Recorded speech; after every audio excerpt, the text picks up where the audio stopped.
Welcome back to the episode 8 of the Hear Me Out podcast.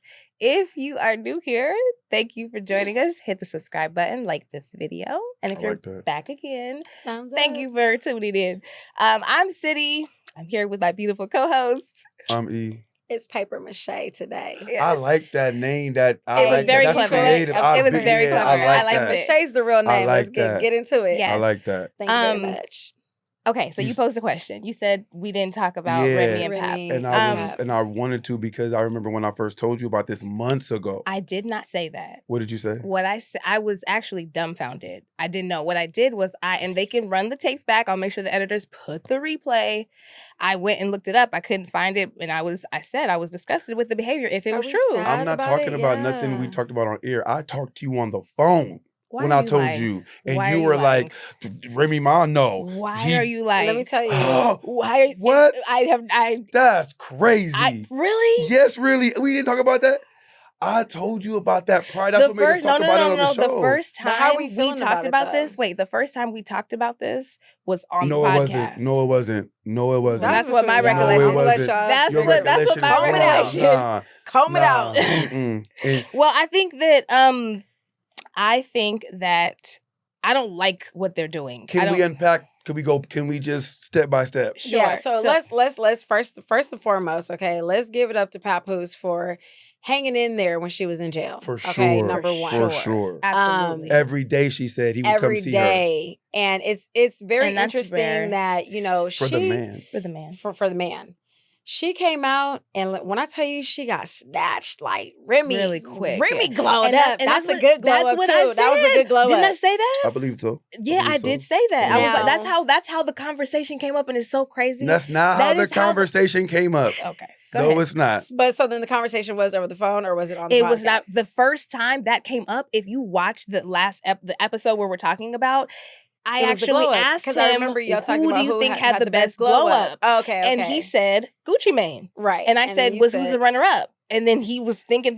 I said Remy Ma. Okay. And then he pivoted and brought up the Remy Ma. No, that's not how it happened. I do remember seeing that. We were having a conversation. No, I'm not Here's the thing. Here's how I'm not saying that didn't happen. Okay. We were talking about the podcast and just doing little things. And I was like, yo, check this out. Right. She didn't know nothing about what was going on. I had to break it down for her, and she was sad. I'm a little heartbroken because I feel like they were so tight, and for a man to hold a woman down, that's what we do. You know what I mean? That's what we do. I'm proud. I'm very, very proud. Sure. That was like honorable, but to be honest with you, I believe that Remy was the first to kind of step out. Yeah. With the mans, and then Papoose was like, "Listen, I understand it. I think that's how it goes. Yeah, because he sacrificed a lot. Don't get me wrong; they both sacrificed because it's not like he wanted sacrificed to go. more than her. Absolutely, because he had options. He could have left. He could have dipped out. He could have did a lot of things. But for him to stay Did they have down a kid prior to the jail. Yeah, okay. after. So even more of like no ties for me to be holding you down. Because mind you, they were on Love and Hip Hop, so I'm a reality guru when it comes down to it. So I stay on the reality TV shows. I've been on for a minute. Okay. So you 8 seasons in. Oh, like all the way in. Okay. All the way in. Season 13. Yeah, okay. all the way in. Double digits. To see that struggle of them even trying to have a child, like they finally do have a child. Yeah, they were struggling with that. Tapped in. Oh, I'm super tapped in. That's why I say I'll be in people's business. So I just don't want it to get violent because we do know Remy will shoot. Because she's a confirmed shooter. She will shoot you. So she can't reform? No, but when I send you, you get to playing, I'll shoot you again. That's that New York vibe. She chilling. I'm not saying she's out here shooting people today, but when you come from that elk, you'll shoot somebody again. Really? For sure. Remy will pop you right now. Because they're with your man? No, for whatever reason, you owe me some money. You talking shit. Did you read why she got into? She killed her with somebody over $1,000. That's what I'm saying. Come on, did she slap the lady in the hair salon with the purse? Remy's not fucking around. She'll throw a phone at you. Clarissa Shields is a world champion boxer. So if it's a fade, I got Carissa. But can we get in the ring with them too though, just for like a Remy's cool not gonna do that. Remy's not doing none of that. I know. I'm just saying though, like that would be a good. And if I was Remy, I wouldn't do that. That'd be a cool little check. It would. I feel like, man, that's crazy. That she did do that, and I like that Pap kind of just kept silent. He didn't. Oh, he did. No, initially he popped off. Initially, he did pop off a little bit, but not a lot. I mean, he let it be known, but I mean, he slapped the man. Like he said he beat him up. Yeah, he said he beat up Remy Ma's current boyfriend and had him in the fetal position. That part. That's what he said. Yeah, that's what he said. Verbatim. And I'm not paraphrasing. And y'all saw it. Oh. I was like, dang. Man. Who saw it? That Remy had saw it. Like whoever was, and her people, so whoever she was with, they all saw it. That's ugly work. Yeah. That's an L. You can't. That's a big L. That's crazy. Which is why it's like she got to be condone careful because she might want to retaliate. And that's like, her emotions right now are probably really, really messed up, mangled. I don't think she'll do anything crazy because she was in the public eye last time when she got cracking, so I'll take that back. We don't know for sure. Yeah, I'll take that back. We don't know for sure, but yeah, that's... We know Remy will get cracking. Did the incident happen before she got with Big Mob? Who was Big? Was it Big Mob? Who was she with? Pun and prior to jail. Oh, Terror Squad. Terror Squad. My bad. Big Mob. Who was that? My bad. She was thinking Mobb Deep or something. Yeah, like Mobb that. Deep or something. Listen, excuse me, y'all. But Terror Squad. I thought that incident that got her in jail happened before she got signed. No, she was an artist. Oh, okay, she was an artist. That's what I'm saying. Okay, I was trying to say maybe she wouldn't do anything because she's a public figure. She had the Rockaway song, but that was on Terror Squad, right? But she was famous already. Yeah, she was out. Yeah, we ain't playing. That's even cold. Okay, let's jump into our first segment, you guys. So last episode we played Who You Gonna Call? We gonna run that back, okay? Because he didn't get a chance to play it. So what I'm gonna do is I'm gonna give you scenarios. They're like hypothetical, but you're going to tell us and the pod who you would pick to call in that scenario. Okay, so this is for EO. You decided to switch careers from entertainment to project management or IT, and you have no idea where to start. You need someone who's inside knowledge who can guide you through the first steps. Who are you going to call to help you navigate this career pivot, and why? I'd call my boy Preston, and because it's what he does, and he's proven successful at it. So I would hit him and see what he's talking about. That's what's up. Shout out to Preston. All right, Michelle. Yeah. You ready? Same question? No. Okay, we'll run it back then. It's tax season, and you just found out you owe more money than you expected. You need someone who can break down deductions and help you get organized. Girl, who's the first person you're calling to sort out your taxes, and what makes them your go-to? We gonna Google because I don't know nobody personally that do taxes. We need to get you an accountant. You just go to a tax preparer or somebody? You could, or you could call your daddy. Oh, so you're saying somebody that you know. I mean, yeah. Then if that's the case, then my mama. Okay. But your mom does your mom know about? That's what I'm saying. So my mom, not only is she a business owner, but she also, has like her day job. Okay. So yeah. She don't do no taxes. No, she doesn't do taxes. But I mean, like I would have to. I feel like that's not a good. Okay, so then once again, I would call a CPA. I don't know any CPA. You don't know a CPA. Okay, I know a couple of CPAs. Give her another one. I know it doesn't count because, and listen, I do my own taxes. You TurboTax? I free USA. You owing money at the end with TurboTax. No, I do not. I just said I don't do TurboTax. Well, I do free USA. Listen, get with it. Like, put that on. Okay. Like, just and flash the name. It? Yep. Okay. Put in this number, in the box number 12, put in that number. Have you ever used TurboTax? No. Okay, so I was going to ask you which one you think is better. FreeUSA.com. Tax-free USA. We clip this and tell them pay us. Man, you feel me? Hey, for real, because I've been with y'all since like 2012. So run me a check. Come on. Jesus. All right, yo. You've been struggling to stay consistent with a big goal, whether it's your fitness, workout, or personal growth, and you need someone who can hold you accountable. Who in your life are you calling to keep you on track, and how do they motivate you? Nice. I don't feel like, for me personally, I need people like that. Like, I feel like I'm a self-motivator. Amen. So I don't need to call anybody. I can see what's going on. Like, this ain't working. Let me kick it in high gear. That's what's up. I like that. That's what's up. What about that question for you? For who I can call? Yeah. I would say my brother Collins. Okay. I think that he's somebody who is just focused. Like he has that Mamba mentality, and I don't half step. So it's not very often that I have to, like Io said, like I'm very internally motivated. Right. Like I see something and I'm like, okay, what do I need to do to get to that thing? But if I did have to call somebody, it would be my brother Collins or my dad. I love it. Yeah. So they would definitely get me right. If my mama will let me know in a heartbeat, like, girl, you getting big. Oh yeah, my parents, and I think that's important. You getting big? Yeah, she was like, I don't even know who you are. I said, you don't know who I am? No, but I think that's important though. Big. Yes, no, my mom will let me know in a heartbeat. Hey, but that's cool. Like, yeah, be honest. You need that though. No, you do. You do. When I was growing up, that was my mom and my dad, and it used to piss me off so bad. But need who else that. Is really exactly. Tell you and if your parents and can't it's someone give that you can to accept it from, and you know it's coming from love. You know it's rooted in love. And I had a hard conversation very recently, very hard conversation with somebody that I love very much about a behavior that they're exhibiting that is detrimental, you know what I mean, to them and their family.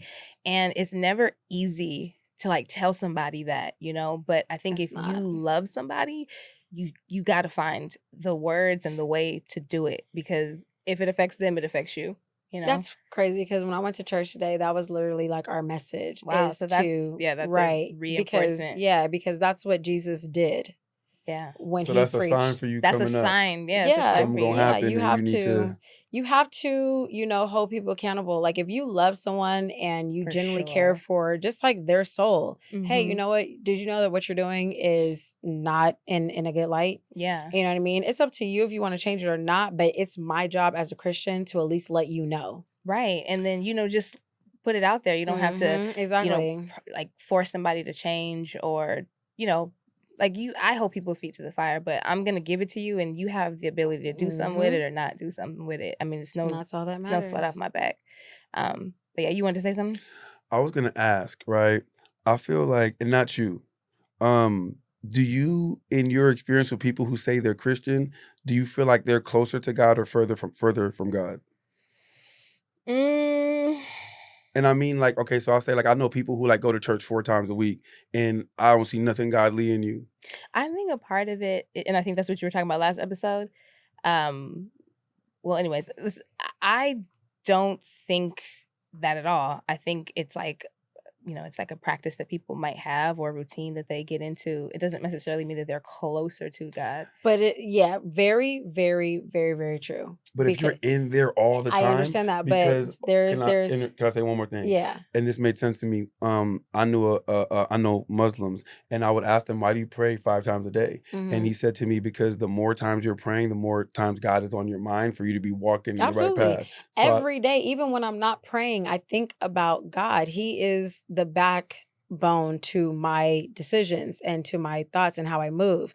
So once again, you could be in church, but really the word of God is the way to be. So if you're not in the Bible actually reading it, you could be taught it, and you can, like, just like how when I went to church today, we was in Matthew's, you know, a certain chapter, we went through like, you know, a few verses, but you're just there. If you're not reading that book from beginning to end, my 3 things: know God's laws, know God's ways, and know who God is. If you don't know those 3 things and you're not applying it into your life, you don't really have a good relationship with God. You don't.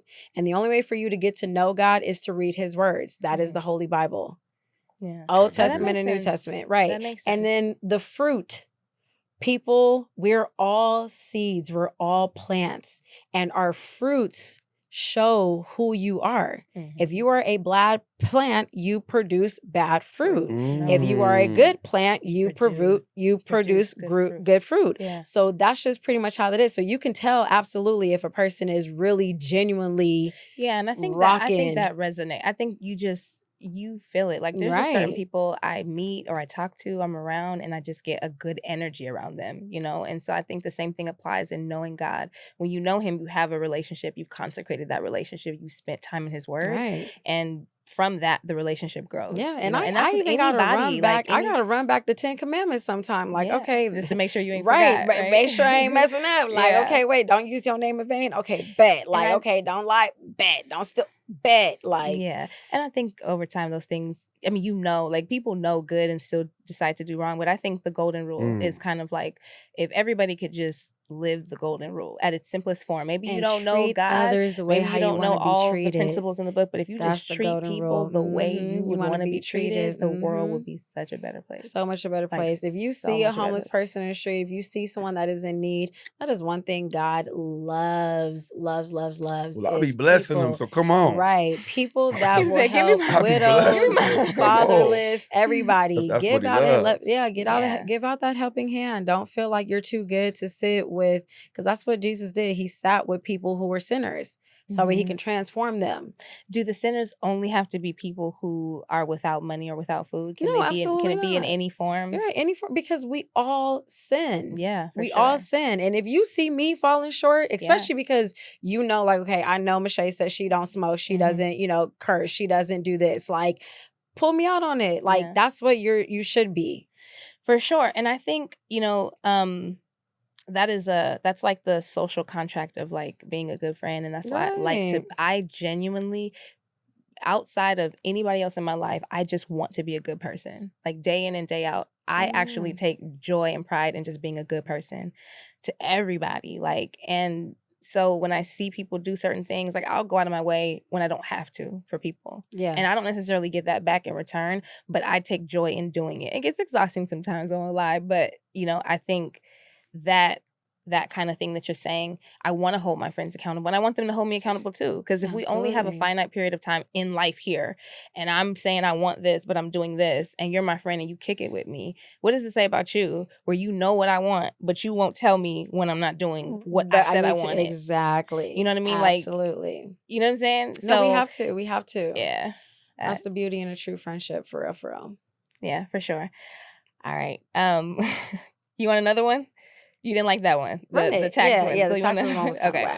But you're trying to budget for a family of 3, and it feels overwhelming. You need someone who's great at making every dollar count. Who you calling for advice on creating a realistic family budget, and what's their secret to success? I'm going to say my sister. Mm-hmm. Does she have a name? Her name is Keisha. Hey, Keisha. Hey, Keisha Kabish. Yeah, no, she don't be playing. Like, she don't be playing. When she say she on a budget, she stay with that budget. And I ain't mad at it. See, like, I like to eat my money. My money does not stay in my pocket. I like to eat my money. And I want to change that in 2025. I know. I really need to do better. That. But like, I like going out to eat, and I like, I just like going out sometimes. And I don't like to be limited. Like, what I want is what I want. Like, I get what I want. And that's just like my problem. So I need to stop wanting so much stuff. That's a start. All right, this is the last one. This is for you. You've got a huge opportunity coming up, but you feel totally unprepared. You need someone who's mastered the art of appearing confident and capable under pressure. Who are you calling for advice on faking confidence until you deliver the real deal? And what's one tip you think they'd give you? I'm going to call myself on that one again. Jesus. For sure. Because fake it till you make it. That's what that sounds like to me. Woo! We could for sure make it look like what it need to look like in this setting for sure. However it got to go. Okay. Can we spin off on that fake it till we make it? Because I so brought this up like earlier. Okay. I put a spin on it. Okay. Let's spin off really quick. Okay. So I'm born and raised in Los Angeles, and I just feel like... And don't you talk bad about Los Angeles. I'm not going to talk bad about Los Angeles. Because here's the thing, though. You got to understand. A lot of people move to LA for opportunities. Yes. Okay? In the entertainment industry, primarily. Especially in the entertainment, primarily. However, though, okay... My mother raised me on, you need to have a job, you need to have your own money. I was raised in a single household. So, don't depend on no man. If you go out, have your own, have your own. Now, I've noticed that people who move here, they do have this perception of like, oh, y'all LA folks, like y'all be lying, y'all be fronting. I hear that it's all the like time. all the time, right? All the time. Okay, people. now, then as I got older, mind you, I had the BMW in high school. I stay whipping. Like, so whipping. We was out. I come across little cute little thing. She fly. And she like, yeah, I'm an Instagram model and da-da-da-da. And then, like when you really get to know a person, you think they all that in a bag of chips. But it's like, she ain't got no license. She ain't never had no job. She ain't got no money. It's like, I'm starting to realize, like, girl, you fronting like crazy. First of all, she shouldn't have been telling all her business. But after a while, people you're gonna find out about people. That's how I feel like I can see when it's not what it appears to be. And I can see that fairly quickly because I've been around people with money. I've had money. So I know how stuff's supposed to look. Yeah, when you're really moving a certain way. And so I can see you doing stuff like, nah. Do you but are you finding more that are fronting? I think majority of people majority of people right. But there was something you said that I was gonna piggyback off of, and I think LA gets a bad rap because there are a lot of transplants. I think the people who were born and raised here are solid. Most of the people that I know who were born and raised in LA are solid. Yeah, because the people that I meet who came from Chicago or Texas we ain't tripping on I'm y'all. Not Chicago tripping on y'all. I'm just saying. I'm not tripping. I'm just different saying. places people just come different from. places that people come from. But and then they have bad experiences because it's just this hodgepodge of different people from different places. But I feel like I've met some few LA people too that were that's born janky, for sure. That really be like, oh, I got my own business, but you getting checks from some man. Not even a check, like you just getting money from a dude. We're not mad where you getting your money from. We're not getting mad, but don't lie and be like, oh, I got my own business. That's how I feel it's too. Like, you ain't got a lot of kickers. Right, exactly. Like if you ain't got it, you just ain't got it. And if you got a man that's paying for you, girl. Even people who do like the fake designers and the fake things like that, when I didn't have no money to buy that, I didn't wear it. I'm not out here trying to impress nobody. Thank you. I'm with you on that too. I'm not buying no fake shit just so you can look at me just and say he's cool. Yeah, right. I'm doing what I do. And when I was able to start affording those things, I could spot the knockoffs a mile away. Like Absolutely. I got that belt, bro. That's not how the leather looks. Right, exactly. You know what I mean? Like so you real stiff in that area. That's exactly what it is. You real stiff in that area, bro. Yeah. But I will say because my mom moved to Atlanta, and I feel like only Black people are the only ones that bruh, that'd be big on like you gotta put on right, like that's just how we get down. This, I know, but like we gotta stop. I remember working. I was working on a show called whatever the show, and I'm talking to my partner outside, white man. Every day I see him, bilgy, Belizeans we call it bilgy. Y'all say dingy. Like a dingy shirt, dingy white tee, khakis, and whatever Nikes. And I get to talking to him one day, and he's like, yeah, man, I'm gonna take the boat out this weekend. I'm like, you got a boat? He's like, I got 5 boats. I said, well, hold on, sir. And then we get to going deeper, and he's like, oh yeah, I got the bar. They want to give me $5 million for it right now, but my wife ain't got nothing to do all day, so she don't want to sell it. Well, tell me so I'm like, yo, this man is a millionaire, and I would never know by looking at him. On that point, you got people who overly expose what they have. And that to me is a red flag. Immediately. Absolutely. Wow. Red flagging what? Because people who got it don't. No, I disagree. I disagree with that sometimes. I see people who have it that show it. Oh, no. You can show it. No, you can show it. I'm not saying don't show it. I agree. I feel like you're saying it's too much showing sometimes. I'm saying if you got it, like you really got it. I know who you talking about too. I know who you talking about. I know who you talking about.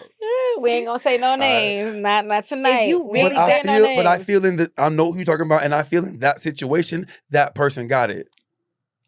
Okay. I didn't say I was talking about that. I know who you're talking about. I know. No, you're all right. But goodness gracious, he's on to something because same thing. My dad, he's an electrician, and they don't do that. It, but it ain't how you think he got it. But I'm trying to tell you, there's a man. That's what I'm saying. I'm not saying because there are. I'm telling you. And tell me what's a sign you see there that you feel like it ain't how it's supposed to be, or it's not how. I can't do that. No, give me a sign. I can't do that because I can't do that. Nah, you could do that. I can't. Nah, you can't be out here saying. Go ahead, let me tell you, certain situations is gonna pop off, and I'm gonna find out. Like I'm gonna find out. And the thing is, You can't give an example? No. Not one? Not one. Man. No, not one. But what I will say is that where I'm landing my plane is that if you got it, And I've been around people who got it. Do you understand? Like they got it. Like they got it. They don't move like that. They don't. Big E got it. Come Big on, man. E got it. Come on. Big E got it. They don't move. When you see them, but they don't they move got it like that. But they don't move like that. I'm telling you. And I just know what I'm talking about. Nah, you gotta give me an example. I know what I'm talking about. I know what I'm talking about. I agree with you. I think you got it. I know what I'm talking about. I know what I'm talking about. But the thing is that you just mentioned about the white guy. When we get off air, we're gonna talk about this. Okay, we can talk about it. Can we give a specific example? Because I want you to give your input on it as well. I mean, but here's the thing, though. I'm talking about another white man, just like how you're talking about your white man. See, I don't know. My white man. Okay, well, the man that I know, he built houses on Laurel Canyon. Y'all know Laurel Canyon, off in the cut. You feel me? Up in the hills. My dad is an electrician, so I'm running through the house when it's like just the frames. You feel me? Just we tagging on from one electrical box to the next like this house gonna be. When I tell you the man had on the same crusty old hat every day, regular t-shirt, shorts, same thing with the with the sandals, the Jesus piece sandals, and I'm just like, all right, that's what I'm simple. Saying. I'm saying, and the man is really building out there in the trenches, really getting money. Only black people, I feel like, have a. You heard what syndrome. Kanye said? Yeah, we it's have in a black person's soul to rock that gold. Spend your whole life trying to get that ice. And so that's where I just feel like there's a American Black history that's we why have call to. Us the Black Americans. Yeah, they be on us. Exactly. You'll never understand. But yeah, we have to show off because they have taken so much from us. Like that's the only thing that we got. And if it's fake, we'll put it on. You know, one way I think Black people can really show off. Can you guess, like one way? Outside of like putting something on. Unifying? I wish we could start our own. We just got to start our own. Read. Whew, girl, bye. Read. Okay, but we were beaten to no, not read. I'm saying now, we were taught now, not to read. I understand that, but you'll be surprised if. I feel like a lot of people talk. But if you ask them to write that down in a paragraph form, so many grammatical errors. That's why you got no punctuation. So what I'm saying is, and I'm not saying that I'm like the most well-read. You want them to read anything? I'm saying develop the skill and the habit of reading. Yeah. Because when you talk, people will know that you are well-read. The more you read, it's going to translate into your speech. You read fast too. You read fast. Okay, I'm telling I sent her a thing to read, and she start replying. I'm like, read that? She said, that's what I get paid to do. I say, hey, like, all right then. So all right. I think that's one of my goals for 2025 is I want to read more. I want to set a very specific goal on how many books I want to read, and I want to read. I like when you read, and my brother reads a lot.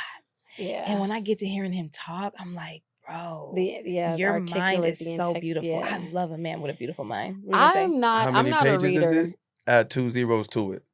Let me Come on, add 2 zeros to it. You know too much. I'm just saying. I'm a numbers person, you know too much. So shout out to my numbers person because I don't do words too much, but I could tear up some numbers. But reading.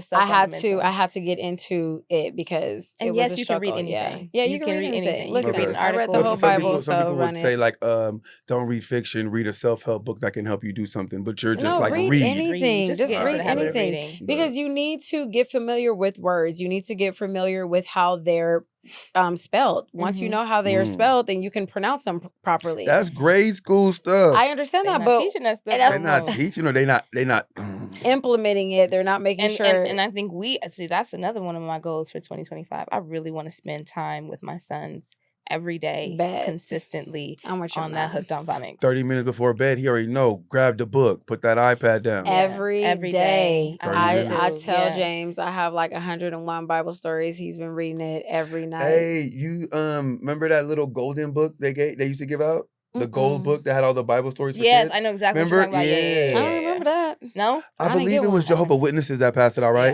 Probably. They used to come pull up to the door, and I remember that book though. Yeah. It was a gold book. Yeah. No, I bought me a nice one for him from Wally World. I like Walmart. that. Okay, so you've been reading since a kid? Yeah. I used to go to parties and like Nigerian parties, and when all the kids were playing, I would just be in the corner with a book. What was your best series as a kid? Give me 2 of your top series as a kid. Series. I don't think I read series. I just read books. I don't remember the name of it. When you got the box books, and they have multiple little small books. I used to get those. I don't remember what they were called, but you weren't a Goosebumps girl? Oh no, I read love Goosebumps. Me some Goosebumps. I didn't read the whole series though. I did read, but a couple anyone of that them. pulled I up, loved Christopher Pike. He read he wrote these books about this girl vampire. Okay, man, I loved that series. I definitely read all the Twilights.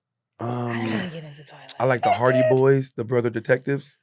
I love them. See, you would like Cross. Did you read James Patterson? I hate books? James Patterson. Really? I can't stand the way he writes. My favorite author in that little area is John Grisham. White, trying to be black. I think John Grisham is a G. Yeah. I just like the dialogue between characters that he gives you. When are you gonna write?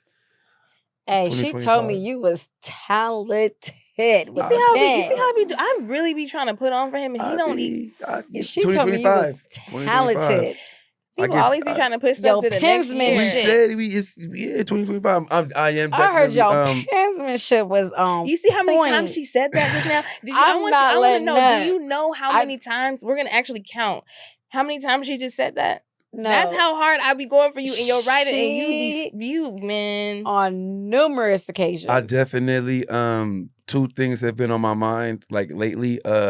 Bryson Tiller said his homeboy told him your life could change in 12 months. And he dropped don't. And he said my life changed completely in 12 months. Yeah. So that's one mind frame that I have going into next year. And then another is I watched the interview with J. Cole. And he said what really pushed him to go one day was he didn't want to wake up when he was 70 and think to himself, like, I was really one of those guys. But no one knows because I didn't put any work in mine. Absolutely. So those two things are definitely on the front of my mind heading into 2025. That's good. I really hope I hear something. No, Mac, even my wife was like, hey, what's up with the thing? I'm like, even she on it. So I'm like, all right, bet. Yeah. I'm a man of the people and I got to get the people what they want. Let the Lord work through. If you're getting messages from everybody, please take heed to it. That's how I feel. The Lord, he not listening to the Lord's voice, so he using us. And I'm telling you. That's when Soleil New York was popping. That's when Soleil New York was popping. Penmanship I'm trying to encourage this man for men. Listen, she even posted that on Instagram. Like, I hope he writes something for the pod. It's coming. It's coming. Don't be one to advocate for himself. I gotta advocate for him. And that's and it's appreciated. Yeah. It's on though. Believe that. I'm looking forward to it. I will read that. For sure. Make sure you guys subscribe to the blog. Go to hearmeout.com with 2 E's. Subscribe to the blog because he's gonna write and you guys are gonna want to see it when it comes out. Yes. Yeah, look, pressure. Put the pressure on him. All right, so I want to navigate to another thing that I think is super important, particularly because we're going into 2025, health insurance. Let me tell you, number one thing, and I'm going to always tell you this, the number one best health insurance is always going to be through your employer. Period, point blank. And I'm going to just be very, very honest with people. However, just like how you said, there's hours. You have to hit the max hours in order for you to get that type of coverage. I think that might be just in his industry. Yeah, that's just, I don't know how everybody else. There's a few. There's a few. But can we take it just a half step back and get to the rudimentary kind of terms that people need to know when it comes to health insurance? Oh, you just broke it down? Okay, sorry. Let me make sure. Deductible? We're good. Okay. Well, so do the PPO HMO thing first. So you have an HMO and you have a PPO. PPO stands for Preferred Provider Organization. Preferred provider organization. That just means that you are allowed to see a specialist without a referral. I didn't know that. So you can go to a dermatologist, you can go to a podiatrist, you can go to a specialist without a referral. You don't need one. Whereas the HMO, which is Health Maintenance Organization, HMO, you would have to see your provider first. They will have to give you a referral and then you go see the specialist. So that's the difference between an HMO and a PPO. You're saying if someone is paying out of pocket for this insurance, HMO is the better option for that yes, person? If it were up to me, if you're not seeing 5 or more doctors at once, and 9 times out of 10, you're talking about like specialists. Because if you're seeing 5 doctors, you're either like an AIDS patient, a cancer patient. Like you're seeing necessarily. I would say even for people who I have a child with special needs, right? And he has a lot of therapy. That's what I'm saying. You're so it's special. Not just, it's not just. You HMO? No, PPO. You have to because and have multiple insurances. And how many doctors does your son see? A few. Right. So that's what I'm saying. If you're just in once or twice a year checkup, A-OK type of person, go with the HMO. Save the money because it is very expensive to have a PPO. In situations like that, there are a lot of people who choose HMOs and they don't know that they have certain ailments, and the health insurance industry is very, it's very convoluted. Let me explain how that will work for you. So if something does happen to you, there's a time called open enrollment. Open enrollment does pop off November 1st. Okay. Yes, if you're diagnosed with something in July, your, primary doctor is going to refer you. And then that's when you kind of start getting yourself into a situation. Okay, I'm going to need to see this doctor. I'm going to need to see that doctor. Then when November comes along and you need that PPO, you can change. You could do anything. It's open enrollment. You could do whatever you need to do in open enrollment. But if you're fine and you're A-OK, my recommendation to you is take the HMO because it is cheaper monthly. Yeah, I don't agree with that, but go ahead. So since you do insurance, you know doctors too? I know providers and groups. Like I know a few practices, but not too much on doctors. Like I can look doctors up if there's a doctor that, that's one of my clients have. Network, yeah. And I can let them know like, okay, this doctor takes Health Net or this doctor takes, Blue Shield. Mm-hmm. And I guarantee Blue Shield PPO, like all the doctors take. Yeah. We outside. Right. We outside with it. Why you don't agree? Because I think that, things come up, and I think that the HMO is just more restrictive. It's more restrictive, and I think that's literally how I felt when it was PPO and HMO. I'm like, I don't got time to be hearing no. Yeah, I need to just be able to do what I need. Absolutely. And again, it is going to be more money. Yes, it is going to be more money, and I think obviously if you don't have the disposable income, you're not going to invest in that. But and like I think if you're not, just get some insurance. Honestly, get some insurance. Absolutely. If they don't make enough money, what insurance would they be able to get? You need to call Covered California. Yeah. If you're not making enough money, you need to call Covered California. If your employer does not offer you health insurance, or you have to work 40 hours in order for you to get the insurance, please call Covered California, and y'all could call me because I'll work for Covered California. And you will. Email? What's the business email? Oh yeah, shoot, Mache@healthconnect. Insurance.com. Get we'll certified. Put it on the screen. Get certified. Yeah.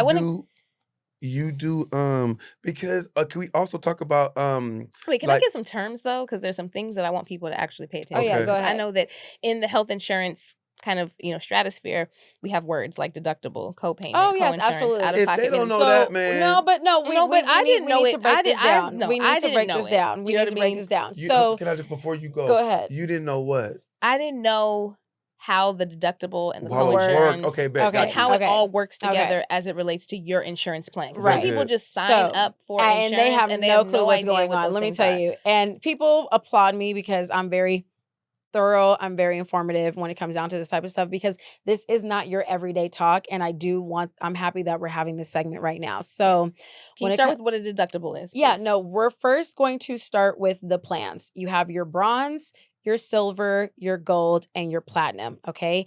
Each plan is broken down to where bronze costs the least monthly. That means you have the least in coverage, so you spend the most when you walk in to see your doctor. Then comes silver, then comes gold, then comes platinum. Platinum costs the most monthly. That means you have the most in coverage, so you spend the least when you walk in to see your doctor. Quick breakdown. Bronze covers 60%. That means you come out of pocket 40. Silver covers 70%. That means you come out of pocket 30. Gold covers 80%. You come out of pocket 20. And platinum covers 90%. So you come out of pocket 10%. Every plan has copays, deductibles, and annual out-of-pocket max. So your monthly premium is just to have the plan. That's your monthly premium. For it to be available to you. Just to have it, okay? So perfect example, we're going to take a silver, which is what I like. It's a decent, size for people. That's where you start out your people. Because bronze is little, it's a struggle. All right, silver plan. Silver is going to cover 70%. When you walk in to see your doctor, you have a copay, okay? A copay is a flat fee that you need to pay for just the situation your to pop doctor's off. visit or right. prescription. Your doctor's so it's visit, your x-ray, it's a fixed amount. Your x-rays, your imagings, your emergency room, your prescriptions, that is a copay. A deductible is a small fee that you will have to pay before services start. Okay. I have the amount you must pay out of pocket for health services before your insurance starts to cover the cost. Right. So perfect example. Say you walk into the doctor's office, okay? You get your annual checkup. Typically, those are $0. Get your annual checkup. Doctor says, "Oh, I feel a lump in your breast. I need you to come back." On that second visit, you're going to pay a copay. With the silver plan, you're probably going to pay about $50 to see the doctor. Now, if the doctor says, "Okay, we're going to do surgery to remove the tumor," right? You're going to pay a deductible before the surgery like the actual starts. the thing that they need to actually do to correct the and that problem. exactly. And you said silver, they're going to cover 30% of that? 70%. 70%. You're going to cover 30%. I got to cover the 70? 30. Right. You have to cover the 30, no. right? They cover 30. 70. No. The provider covers 70. Yeah, and he you covers come out 30. of pocket 30. Right. Okay, bet. So, bet. Go ahead. Okay. You said 70, so that threw me out. Okay. So now, you pay a small fee. It could be $100, could be $200 just for that surgery to start. You got to pay $200. That's your deductible. Just throwing out a random number. Then the surgery starts. Now, the surgery to remove the tumor. I thought I put I thought I was on the thing. Okay, so to do that, you're going to split the costs. Okay, if that hold on. Tell me what we splitting the cost of. The surgery to remove the tumor. Okay. If that surgery costs $10,000, your provider is going to cover 70% on the silver plan. You come out of pocket 30%. And you have to pay that. If it's a $10K bill, the $3,000 prior to the surgery? $3,000, no, is going to come after the surgery. Oh, we could work with that. Right. And this is why a lot of people will have the buildup of, a lot of families, number one bankruptcy is medical bills. Medical bills, yeah. They're going to get that when I give it to them. and co-insurance. There you have Can you, so I have the percentage of costs you share with your insurance after meeting your deductible. And that depends on the plan that you receive. That's why I had to break that down, because if you have a platinum plan, the co-insurance is 90%, you pay 10%. If you have a gold plan, your provider's going to cover 80%, you come out of pocket 20%. Co-insurance doesn't mean you have two insurances? No, co-insurance means you're sharing the cost with your provider. Copy you. Talk a little bit about in-network, out-of-network. What's the difference? Why should we? Okay, so why should we care? In-network, let me tell you why it definitely matters. It's cheaper, right? No. When you're in-network, that means the co-pays apply. When you find a doctor outside of the network, you're paying 100%. Yeah. Now, it's cheaper. That's what I mean. No, you're paying 100%. That means you pay for the whole thing. That's but it's cheaper. Because when I went to get go get glasses, they're like, you could go here and it'll be cheaper for you, or you could go to lens crafters and pay everything. Right. Exactly. Now, when you are out of state, or if you do find a doctor out of network, emergency only.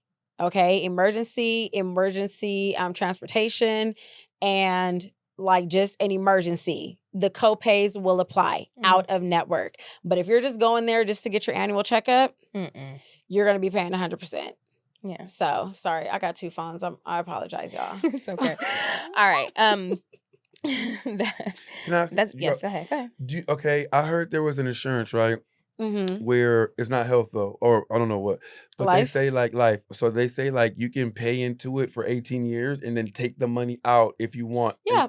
They still have those? Yeah. So those are whole lives, all whole life plans. Now we're talking about life insurance. Okay.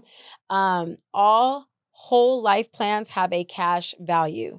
So not only do you have a death benefit, meaning when you pass away, your beneficiary is going to get the death benefit, but all whole lives have a cash value. And it really depends on the provider, the company, how they generate your cash value. So big up to New York Life. I really love them because I started off really selling policies in New York Life. They generate their cash value on dividends, which is awesome because a dividend is like set no matter what. They don't really care about interest rates or, you know, what's going on in the stock market. They're going to give you that dividend every single year. So every year, not only does your death benefit grows, but your cash value grows every single year. And Walt Disney started Walt Disney on a New York Life whole life policy. Run that. Yeah. Okay, run that. How much does that cost? You can do it however you want. Let's get some bronze packages and No. So Whole Life doesn't do bronze packages. Okay, so Whole Life is based on your age. Gender and your age. And health, what? Okay. No. So health, yes, because a nurse is gonna come. They're gonna, you know, do a blood draw and make sure that, you know, you're healthy enough. Right. Like But you can get it for a kid too, right? Yeah, I got my son one. That's what I'm saying. I got my son one. And then the cool thing about New York Life is you could dump money into the cash back. Listen. You still sell New York Life ones? I don't sell New York Life, but I got a homegirl that do, so I can plug you in. For sure. And they do annuities. Annuities are dope. Annuities are like that one has no type of health issue. You just give your money into the annuity. If it's fixed, that means it's growing on interest. Yes. If it's a variable, that means it's growing on the stock market. Yes. So you can run. These are money vehicles, people. Hey, that's what I'm saying. And black people don't know. They don't know like about you just said, Walt Disney got cracking off of this. Yes. All he did was pay some money a couple years and let me get that cash value and I'm going to buy my part. So same thing. So with my son, he's 7 and I started his policy like when he was 5 years old. So yeah, when he gets older, you know, 18. So split that? I mean, if he comes to me and says, "Oh, Mom, I want to do something," you think you're gonna coming out of my pocket? I'm gonna go into his I'm going into his thing. Right, exactly. No, and then we're gonna take some of the money and put it right back for another 18. So when you're 36, you back up. And keep in mind that those cash values, they are considered a loan. If you pull money out, like say if you pull, so if you pull the $10,000 out, if you don't pay it back, they're gonna cut it from your death benefit. Oh, for sure. Right. When so I die, you're gonna take 10 off. But I'm just letting you know that it is considered a loan. Just FYI. Okay, but yeah, all cash values work like that. Tell your homegirl hit me. Yeah, for sure. I got you. I want to get my son one. Yeah, you definitely run it for the kids. Gotta have a homie out here protected. That's the best thing you can do for your child, honestly, is to pay into his future. That's what I want to do. Yeah. And I put his at $100 a month because he's so young. It could have been like $40, but when the more you pay into it, the higher it is. Yeah. Okay, bet. Yeah, let's do that. Yeah. I also do that with Roth IRAs. You can do that for your kids as well. Very important. I think everybody should have an Acorns account. Absolutely. You love you some Acorns. I think it's good. I think it's good for you to have for your kids. And you really feel like you're making money on Acorns?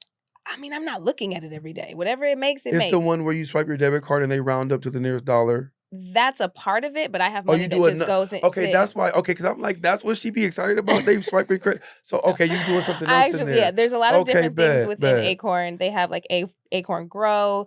You can have like an IRA. You can have there's a lot of different things. But I have money that just automatically goes there on autopay every week for both of my children. I also have investment accounts for them, right? So, they basicshe go out and make those investments. As it grows, we get a portion of that. So I think it's important to diversify. Into the stock market. Like she has a lot of the few kids in our family that is into the stock market. How does she feel about Bitcoin?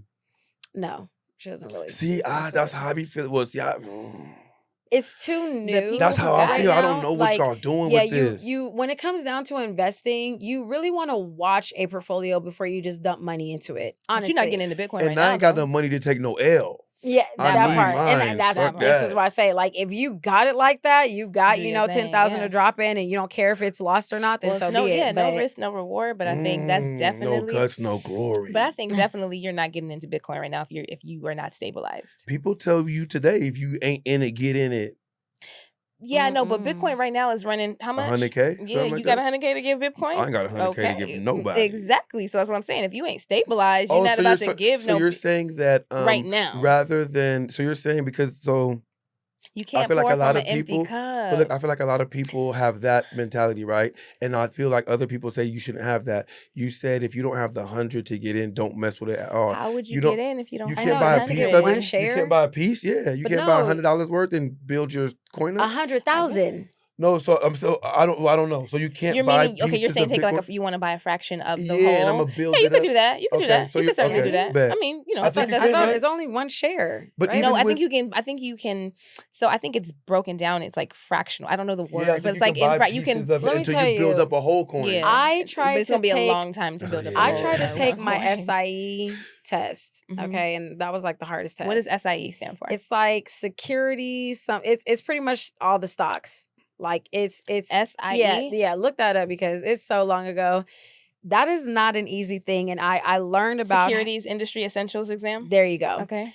When I tell you that was the hardest test I've ever experienced in my life, I failed. How much you had to pay for it?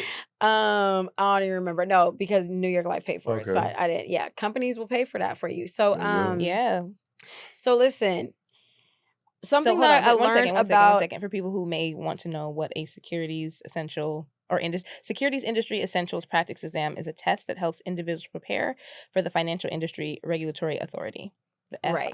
FINRA. So you're talking about stocks and bonds at this point. Yeah. Okay. and how money is maneuvered. So if y'all watched what's that one that TV show that was so bomb? I think I know what you're talking about. With the man and the wife, and they had the two kids. And they was what was that the name TV of the show show? in Netflix? Ozarks. Ozark. There you Ozarks. go. Homeboy was in Homeboy the was bird. yeah, the bird family. family. The bird family. So the husband was into, stock The homie and bonds Marty. and That's the moving. homie Yeah, Marty. He was moving. He was able to move money out of, so you got to understand that the person who actually sells the stock, the original, you got your first, and then you got your secondary. Mm-hmm.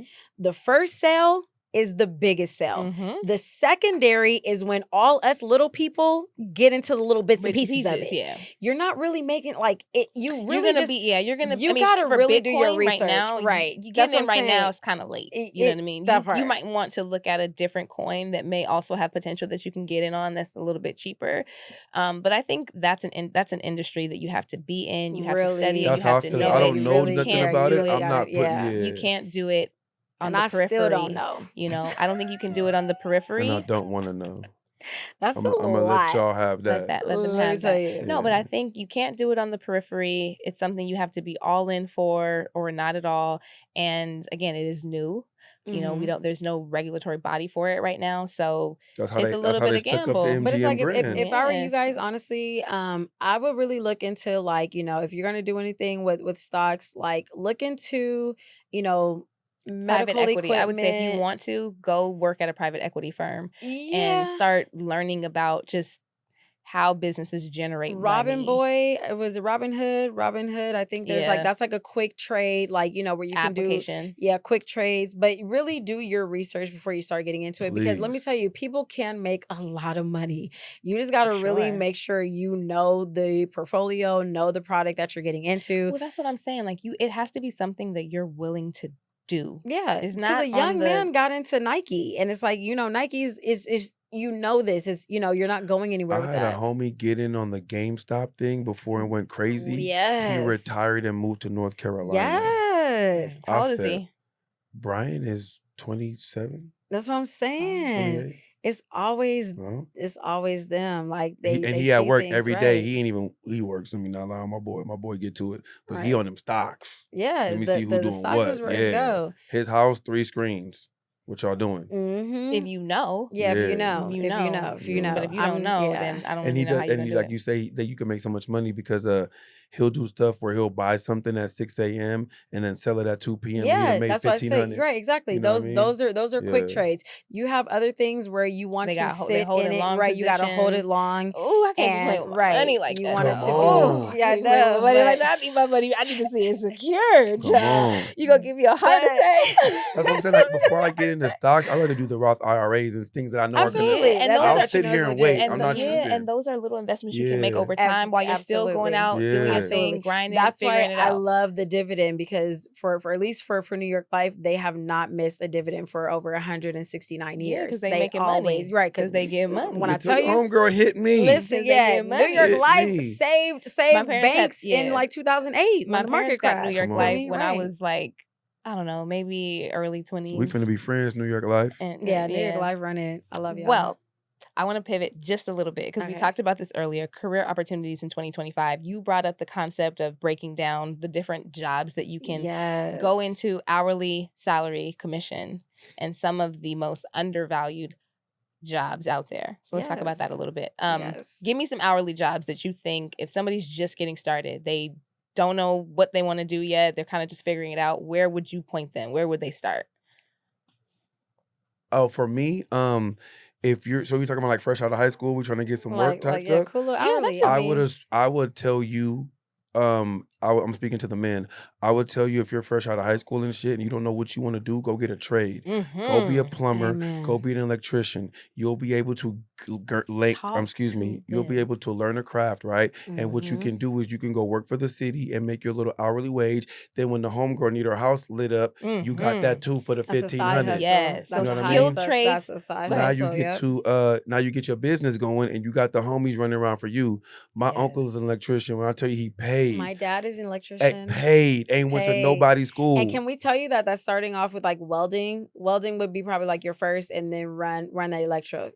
So the skilled trades, even plumber, I really tell people to get into that because nobody wants to do it. Yeah, skilled trades that you guys are already saying all of them, but just so that everybody has kind of like a better idea: electricians, plumbers, HVACs, right? HVAC technicians, those start at a salary or hourly at about $25 to $45 an hour. Yeah. So if you're 19, 20, 21, 22, that's not a bad. Yeah, that's not bad. That's not bad at all. Here's the thing: like, you guys don't understand. This is what I was telling my baby daddy, because he's in the same field. He's a handyman. Yeah. So that's sometimes just the base pay. Just having that license on top of it. And if you got a network, it's the education. Right. Because like I said, you can go to work and now you walk into a little mom and pop store. Hey, y'all shit flickering in here. You know I do this. Right. Exactly. Come on, I got y'all. Yeah. And now you working. Because I used to help my dad. That's what I would do. We would go from house to house, put his little flyers in the doors, and we did small houses, and then we did big houses, right? Yeah, no, and it happens like turned up to bigger, better things. And if you are networking and you are putting yourself out there, you're going to get work. It's all about the network. It's all about the networking. Right. Okay, so another field, healthcare. I think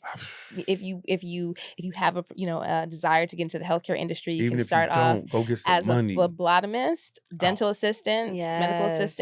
The range is about 18 to 25 an hour, and they have relatively short training periods. I used to be a phlebotomist. They do have short training periods. So if that's something that's important to you, you need to get going right away. You need to get into something. You can look into those. And also, it's good to do, like, let's say you jump into phlebotomy, right? It's good to get in there after your little 6 months training and work in the field, because what normally happens is it's like, oh, well, the registered nurses are getting money, so I'm going to jump over there. But the crucial part that I don't want you to miss is you're in the field working. So as you're going to school, those companies will pay for your schooling. That's another thing, because so of course I got into the trade of life and health insurance, and once I really got into it, like I said, for me just to level up in that SIE, New York Life was willing to pay. They want to, they want you to stay in the company. They want you to stay in the company. Right. If they develop you, that's more money for them. And let me tell you, can I get into sales really quick? Because the sales, if you guys are like not a handyman, or you not whatever, if you're good at talking and you're a great personality, get into sales for real. You can do sales at a variety of different companies. Man, I know people that do sales for Macy's. They do packaging sales companies. Yes. All kinds of things, like janitorial companies. Right? You can. Sales is everywhere, and let me tell you, my company takes us on trips every single year because we're making the money. Yeah, we are in. I am in sales. Okay, don't sleep on it. Now, I am a commission base, and for me, I don't want people to be afraid of commission. I'm afraid of commission. Hey, it's so crazy. Everybody cannot. And I feel I've had sales jobs, and I sell. Whatever y'all got, they gonna get it.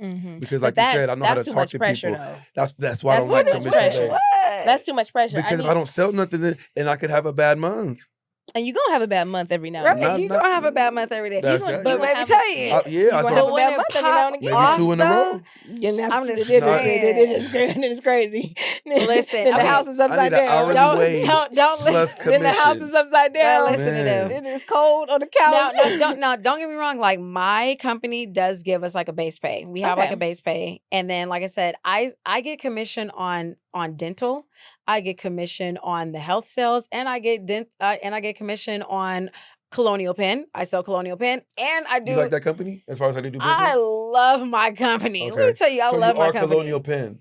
No, I'm not just Colonial Pen. Like the bulk of my money comes from my Washington National, which are supplemental critical illness plans. That one, whatever I sell, I get times, 4 on that. So, right. But that's what I'm saying. It's like, listen, run it back. That pie getting better. That's what I'm saying. It gets really nice around here. Like, no, if you're in sales and you selling, life is good. Yeah, I don't. A lot of people are so afraid of commission life, but I'm telling you, if you find that means it's more for you. No, I'm just saying, don't be afraid and don't be afraid. I don't think they're afraid. Don't be afraid. Think about it. I don't think they're afraid. You just said he was afraid. I'm saying for me, I'm not doing commission based, but I'm saying you're saying don't be afraid. So on that note, piggybacking that, just think about it. Yeah, think about it. I don't think that people are afraid. I think that you have to have a certain temperament, personality, and desire to be in sales. It is definitely a different type of work. But if you get into sales and you're selling something that you believe in, that you like, that you can sell, it could be good. Let me tell you, everybody need, especially since Obama came through and said everybody got to get health insurance. I've been winning ever since. Yeah. Thank you, Obama. Shout out to Obama. Shout out to Obama. Make everybody do. Yeah, everybody got to. Yeah. I see. I like it, but I don't like it. That's what I'm saying. That's a crazy. I like it because it's like, yes, we should have health insurance, but the health insurance industries, and we ain't gonna go there with the health insurance industries today. We're gonna save that for another day. But the insurance companies, man, they be wringing your neck. Can you help me out a little bit more if I'm gonna be paying you every month? Yeah. And then when I need something, you guys put me on a long hold. You see what they did to the United Healthcare? We don't gotta go into all that. We don't gotta go into all that. We don't gotta go into all that. Name on the bullet. Listen, we don't gotta go into all that. They wrote deny. Defend something. They wrote 3 names on the bullets that hit him. Oh boy, wasn't playing. Oh my goodness. That's why you can't be out here playing with people. Everybody in their health. In their health. You can't be playing with people in their health. Okay. Hey, you've been paying this policy for 20 years for your mom, and now they talking about they not approving nothing. We finna be in here like John Q. Man, and whole hospital hostage. Whole hospital hostage. He don't mean that. He don't mean that movie. He don't mean that. That was a very good. That was a good movie. That was shout out to Denzel. Did Denzel deserve an Oscar for that? He did. Yeah, he did. I liked it. But here's the thing, though. You already know how they do as Black folks. Can we not do that? That's how they do us. That's how they do us. That's how they do us. She just don't understand. She from the motherland. I know. Look, she had to deal with what we had to deal with. Like, well, look at Holly. Holly got it for Monster Ball only because she bent over. Been no slaves. Denzel had to actually be a bad guy just to get an award. You feel me? That's how they do us. Is this a safe space? Let's do Viola Davis. Say something. Oh, okay. She helped. That's when she got hers. That's how they see us. She's Viola's. I love her. I love her too. Viola. Can we just one time for Viola? Viola is amazing. But I'm just saying, you see how they do it. When she told Denzel when he was in what was it, Fences? Oh yeah. When he was on his son, and then like he was saying something, and she started crying and said her piece to him. Listen, that scene right there was crazy. She was in it. Yeah, she's great. Yeah, for sure. She was in it. Safe space. Okay, so they say. Hi, Hear Me Out pod. I'm a huge fan of the pod and really value the way you both break down tough situations. Well, let's go. I have something weighing on me and I need help figuring out what to do. I've been with my partner. It's always these. Did it say that? I didn't get that. Okay, go ahead. That's my color commentary. Just want to make sure. I've been with my partner for 5 years now. We're in a committed relationship, and honestly, it's been great. I trust them. They've supported my dreams, and we've talked about building a future together. But recently, during a deep conversation, my partner confessed something that completely shook me. Early in our relationship, before things got serious, they had a one-time fling with someone I know. Oh, I know. That the girl know. I don't know who's writing this. Dang. They say they've been carrying the guilt. Wait, hold on. Go back. Who knows? Okay, the partner had a one-time fling with someone that she knew. That she knows. So like your homegirl or an acquaintance. Okay. You know her though. You know her though. You know her. Okay. They say they've been carrying the guilt ever since and felt it was time to come clean. They reassured me it hasn't happened again and that they're 100% loyal to me now. Your first mistake was telling on yourself.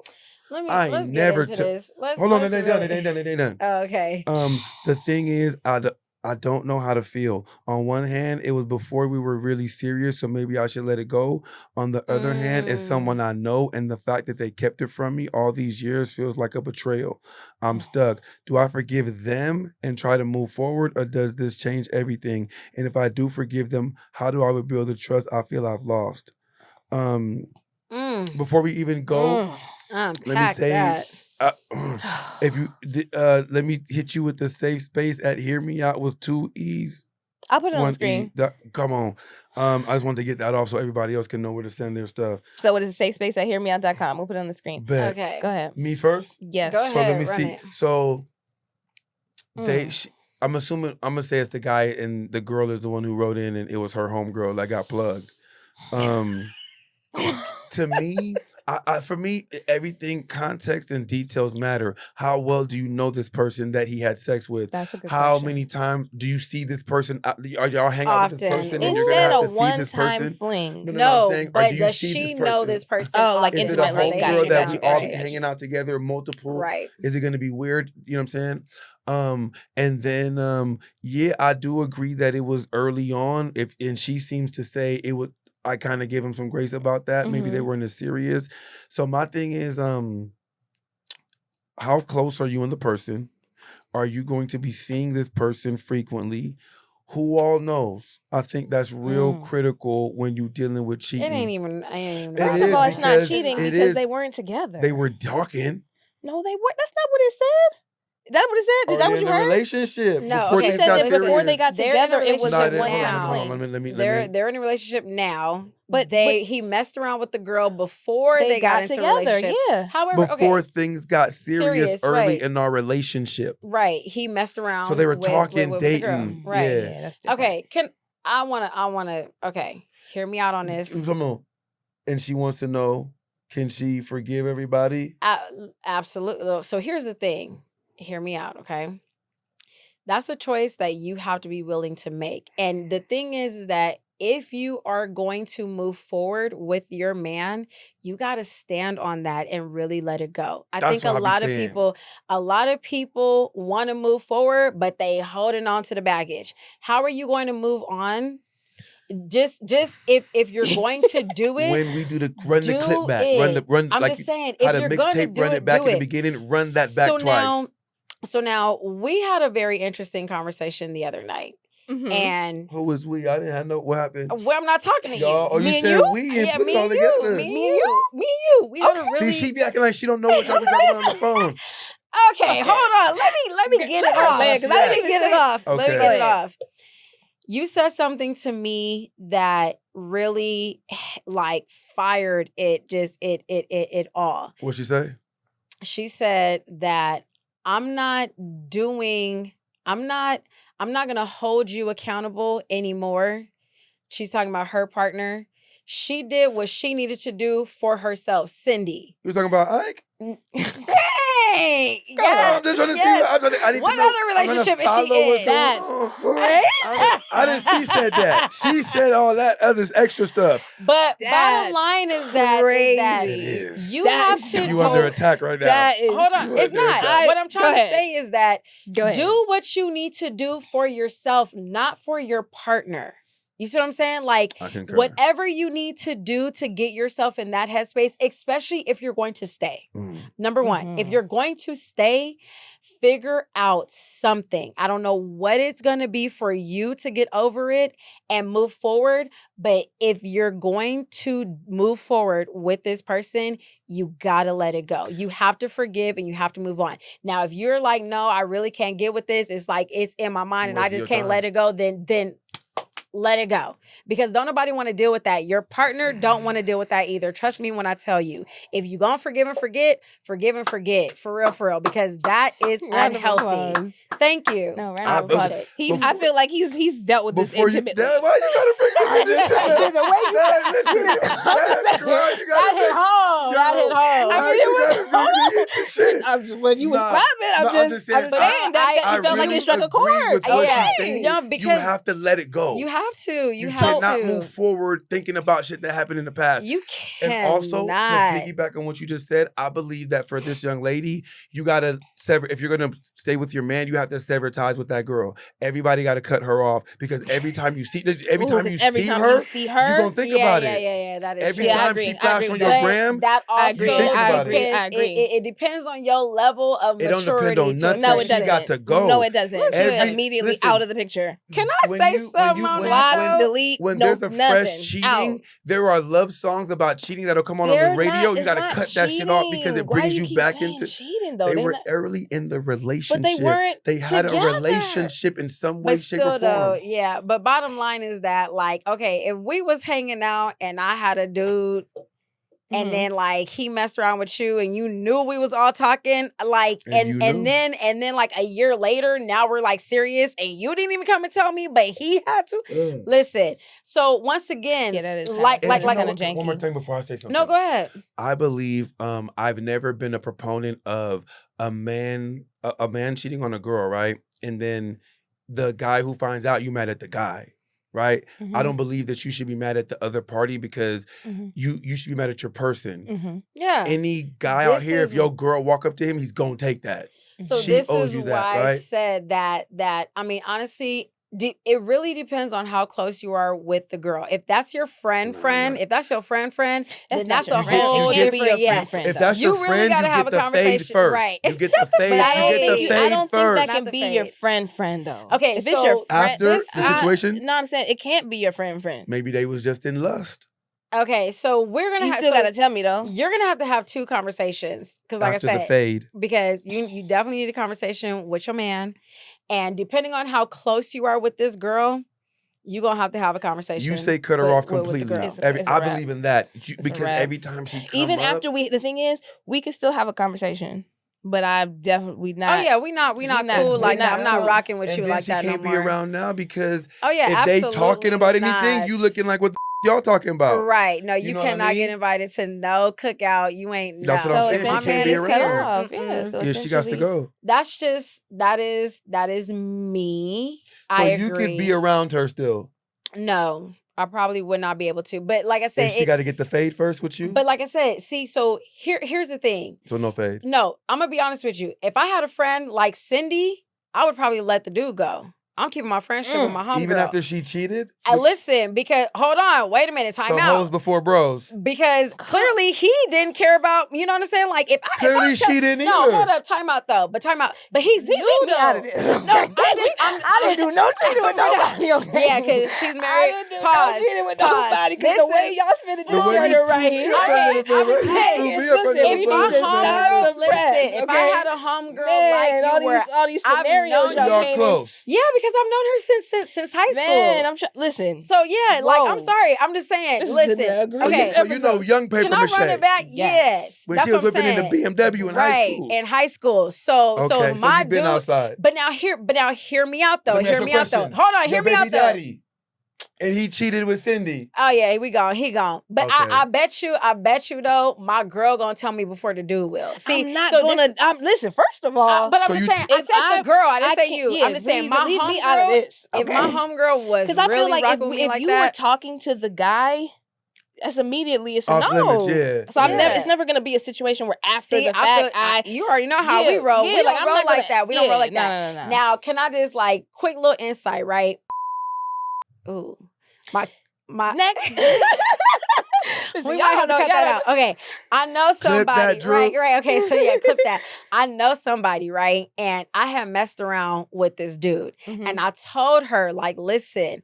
Before you pop off with him, let me let you know. I definitely messed around with him because just it's levels. I'm loyal to my peoples. You gotta let me know. Let me know. Hey, listen, we had a little thing back in the day. Don't you remember? And she was like, "Oh, dang, I kind of forgot." And I was like, "Okay, well, I'm running it back to you one more time because so it's top of mind. Just that way you know, so you don't." Man, months later, she pregnant with the boy, like kid, right? So that's why I'm like, yeah, whole kids and everything, twins at that. So I'm like. Listen, I did my part to tell as a loyal friend because I'm not gonna wait on him. He not gonna say anything. Right. He might like, oh yeah, I had, I had them both. Mm-hmm. Like, nah, I'm gonna let you know. Like, hey, so she was wrong.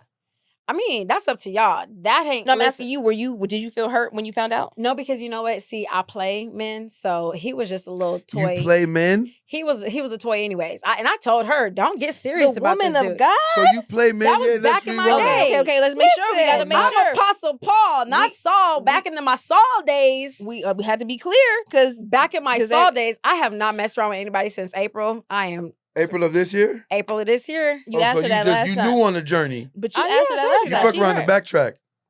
Look, back in the day, but we was up for it. But I told. I don't know that paper mache. Okay. I don't know that paper mache. That's because you just met me. Okay. All right. You're right. So yeah. So anywho, but yeah, like I said, I was the real one. Let her know. People put her on game. You feel me? You guys too.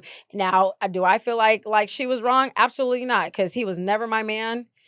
I told her he ain't gonna settle down with nobody. But if you want to take a crack at it, go ahead. But do I think it's a good idea? I don't think so. Okay. But hey, do your thug, because he's slanging. Like, do your thing. Okay. Sorry, cut it out then. Just cut it out. I'm just saying.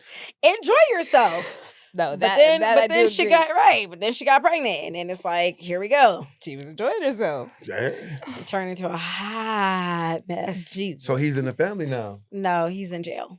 But I'm saying, but he's a part baby, of the family. Yeah, but he's not around. What'd he do? He killed somebody. So he never coming home. So you mess with murderers. That's what. Listen, I didn't know we went from talking about health insurance and career opportunities. She's had a colorful past. Listen, she opened up the Pandora's box. I see that. I see that very I'm much. I'm just trying to relate to her. You feel me? I get it. So now. I just know that some women will move forward. That's a hard one because I feel like I'm probably the girl that's not going to be able to let it go. So I'm going to definitely have to let that go. Let him go? Yeah. I'm not going to be able to let that go. See, I feel the same way. I'll just leave him. Because, I mean, and then they've been together for 5 years. So for 5 years, you've held that. This whole, He shouldn't have said nothing. Yeah, I mean, I would have preferred him to not say anything. I'm glad that you told the truth. Nah. I'm glad that you said her free on that. Learn from this, sir. She needed to know that. No, she needed to know that. Let me say this. I'm not here saying that people should keep secrets, right? But if I'm not really close with this person, right? Maybe it's just a casual friend or acquaintance. I don't really need to know that. But the reason why he told is he's probably around this girl. Okay. Y'all gotta understand. That, there's a reason read why. Between the lines. In that case, there's a reason why he felt the need to say it. If I never saw this girl again, then let me backtrack a little bit. Maybe saying I'm going to leave him is a little.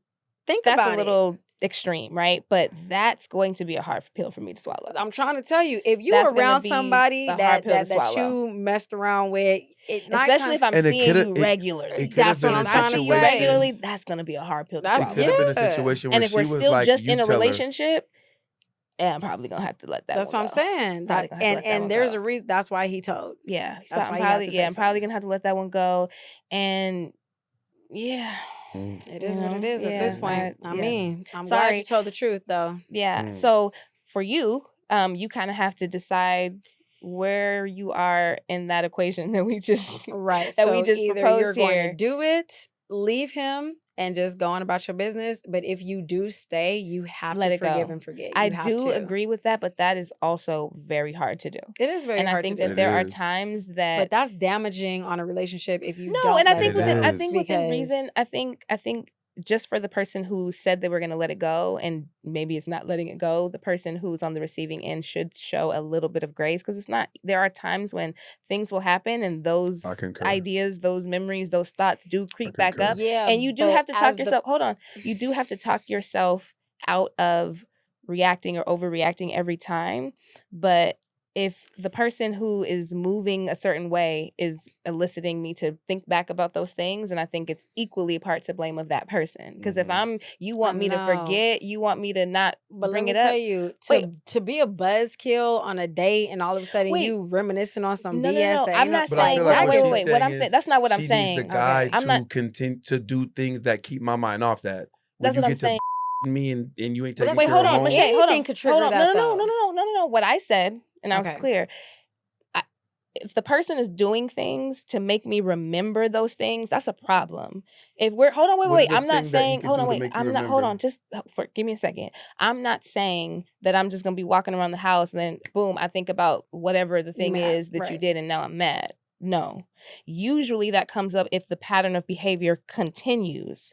So if that's a situation, then you can't expect me, you know how arrogant that is to expect me to not think about the thing that you did, but you're still doing the thing that you did. Got you. And I'm not bringing you, you're asking me, Got you. You're not asking, no, you're that's asking me, complete sense. You're asking me to not bring it up. Now, if if you're just going about everyday life and I'm tripping off of something and bringing it up or using it as a way to detract from a different conversation that we're having, then that's wrong. I don't agree with that. I think you got to let that one go. But it's, you're in a relationship with a person. It requires effort on both sides. You can't be asking me to let something go, but then you moving funny. I agree. I agree on that part. I just know that women will tend to... No, we're not talking about what we know. She asked a question. Okay. And listen, here's the thing. Once again, that's when you need to make that decision to either move on. If he's still doing the same... Oh, for sure. If he's still doing the same thing... I agree because with that. Here's my situation. I know a couple where this man constantly cheats. But today, you know them today? Yeah, I know them today. But you're staying. Mm-hmm. So either you're gonna have this argument every single weekend. Yeah, I don't agree with that. Yeah, I agree. I get what you're saying. Bro, I get what you're saying. At this point, you just gotta let it go. You gotta. So you feel this friend should let it go? Absolutely. And you're friends with the girl or the guy? I'm friends with both of them. I know them both very well. But who? I'm assuming you know them both because you met one and now you know the couple. Who'd you know first? Okay. I'm not going to disclose because now you would know what's going on. These are family members. Oh, no, these are family members. Tell them subscribe. No. They can't subscribe to the pod? Wait, hold on. The point you were making was a good one, though. My point is just that, I think we get comfortable. People get comfortable. And 5 years is a long time. I'm not going to lie. You know what I mean? And especially I feel like in her outlook on it, it's like, dang, we went 5 years into this. Should I just throw it all away because I'm just now figuring this out now? However, though, just like how you said, if this is a repetitive behavior of yours, at some point you got to chuck that 5 years and just say, hey, I lost 5. Right. Yeah. I lost 5. Because let me tell you, it could be 6 if you don't get the moving. So get you feel me? That 5 gonna turn into 10 and then the 10 gonna turn into 15 and you still dealing with the same old thing. But the thing you said was women will complain about cheating and they know that their partner is continuously cheating. I guess my question is, so is it easy to just walk away? You think it's just easy to walk away? See, I walk away. Okay. And then the situation that I'm talking about, they're not even married. You feel me? I know that part. It's like he won't marry her. You know what I'm saying? I know. He got married once and he not doing it again. Now he bought her the ring and we talking 20 years plus so in this. She's a fiance. I mean, that's what you want to call it. Yeah, he bought the ring. But the fiancés do have an expiration date, though. You can't be a fiancé. Can we just state this? There's no common law marriage in California, so you're wasting your time. Just FYI. What's the appropriate or what's the max amount of time you could be a fiancé? I think if you max out at 2 years, go ahead and wrap that up. Go ahead and wrap that up. Because why did you propose to me? Right. For real. Why did you get on your knees and do all that whole theatrics for what? Good. You didn't want to marry me? Because usually when you get engaged, you're shutting a woman up. It's not even just that, but that's why they do it. I don't understand how people think of it like that. Because a woman is nagging. No, I know. They're the one pressing for it, so that's why the man does it. But they don't actually go through with the whole situation. By the look on your face, I'm assuming you weren't nagging nobody about no marriage. He came to you. Absolutely not. Right. So but that's what I'm saying. From my experience with this relationship, I want to get married. We need to get married. Da da da da. This is the woman saying. This is the woman. Come on, we need to get married. Da da da. So okay, fine. Let me just get you the ring. And we talked about this the other day. Mm-hmm. This is where I feel like a lot of women go wrong. Yeah, you want to be married, and that's great. I wanted to be married, right? That wasn't a conversation that I had. We didn't lead with that, right?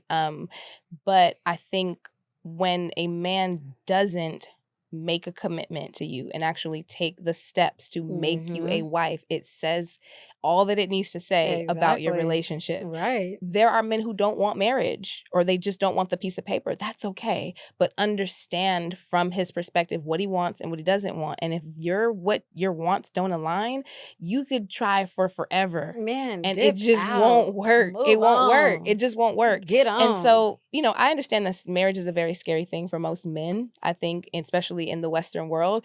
But I feel as though young women are making the mistake. Like, it's not about putting a ring on your finger or saying I'm going to marry you.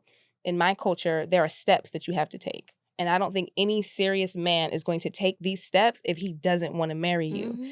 And if you do, and it turns out that it's a sham, well, I'm not going to blame myself. You actually showed me that you wanted to marry me, and I just went along in good faith.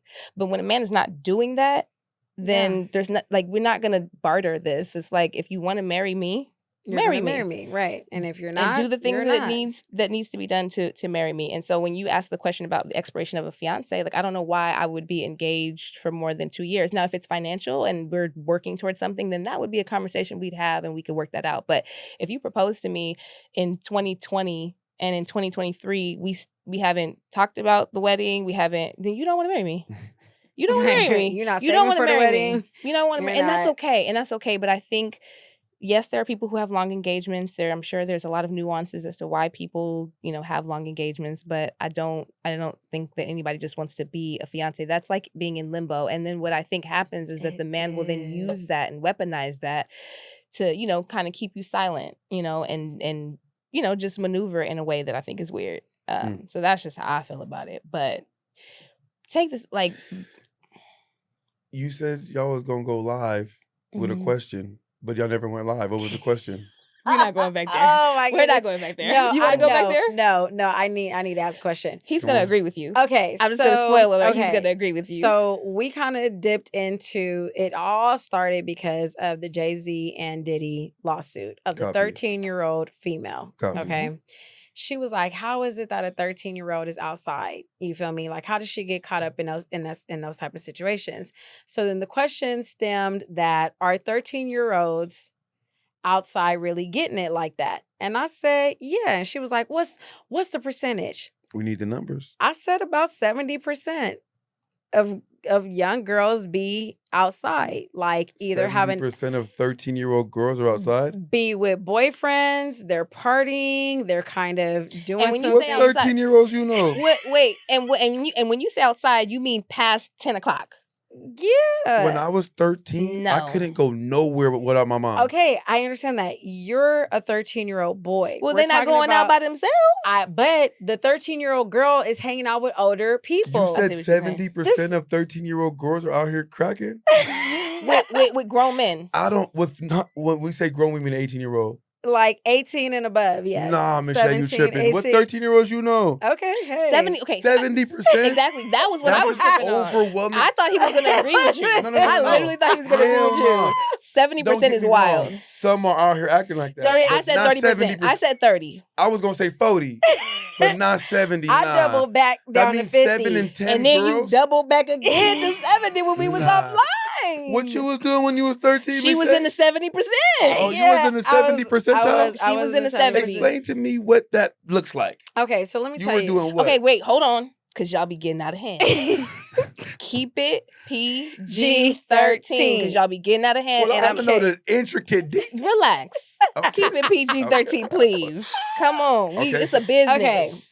I'm not going to lie, y'all. I was outside younger. Ripping and running. 13-year-old Michelle. So what does that look like? That means at 10 o'clock you're at the movies with a guy that's 18? Hey, how do we start with the whole movies, right? Okay, so what I said was... No. Yes or no? 13-year-old Michelle is at the movies past 10 p.m. with an 18-year-old male? Okay, so... It's a yes or no. You got to say yes or no first, and then you can explain. I like that. Okay. Yes, because he was outside. No, I wasn't with a man... Hold on. Do that. Say yes or no, then explain. No. Okay. Well, Okay, but I was outside. I lost my virginity at 14. We don't care about when you lost your virginity. I'm trying to get you to understand. How old was the guy you lost your virginity to? He was a senior. I was in 9th grade. He was a senior. So that's what, 16, 17? Yeah, I don't look at that bad. But that's what I'm saying. Okay, but... At Taft? No. I went to El Camino, Real. That was my senior year. I mean, that was my freshman year. Okay. But Now, mind you, I went to a club. This was in Arkansas, but I was only like 13, 14 years old when I went into that club. And you got to understand, like, for me, it's just a little bit different. It was just you by yourself when you went? No. And that was my other question was she outside with her homegirl? Because, the situation was this young lady was out on the street and a driver pulled up on her and was like, oh, my client likes girls like you. I have a party that if you want to go to, pull up, I'll pick you up and I'll take you to the party. So I'm telling her, like, this isn't not normal. And she was like, okay. That's not normal, bro. I'm not. And the girl called you to go with her? No. Or you the girl he pulled up on? No. That's what happened in the Jay-Z and Diddy situation, right, allegedly. In the Diddy situation. So I told her that the situation could have happened like this. If I tell my mom... Michelle, we not worried about no situation. We're not worried about the situation. We're worried about Michelle, paper Michelle. I'm going to get some facts. She don't want to get these facts, and I'm about to lawyer on you in a minute. I already told you. I was low-key outside. So you're not at the movie. But you weren't outside with a older man. No, he wasn't like older. What's the oldest man you were around or engaged or dealing with at 13? At 13? Yeah, probably like 17, 18. So then the example that you just gave don't even add up. Okay, but what I'm trying to get you guys to understand is that some of these little girls, they move fast. Not 70% of them. I feel like it's a lot more than what you think. It's honestly. Not 70. I personally feel a little bit different on that because let me tell you, a lot of girls lie. They have this persona like, oh, I'm not doing this and I'm not doing that, when really they have done a lot more than what you think. So that's one. So you got a good snippet. You got a good 20% that are doing stuff America that aren't really doomed, boy. If 70% of 13-year-old homes, she's not giving good facts. Nah, I'm not buying none of that. If 70% of 13-year-old girls, wait, let's just put this in perspective though. If 70% of 13-year-old girls around the country are outside of the United States, country. Okay, just want to make sure.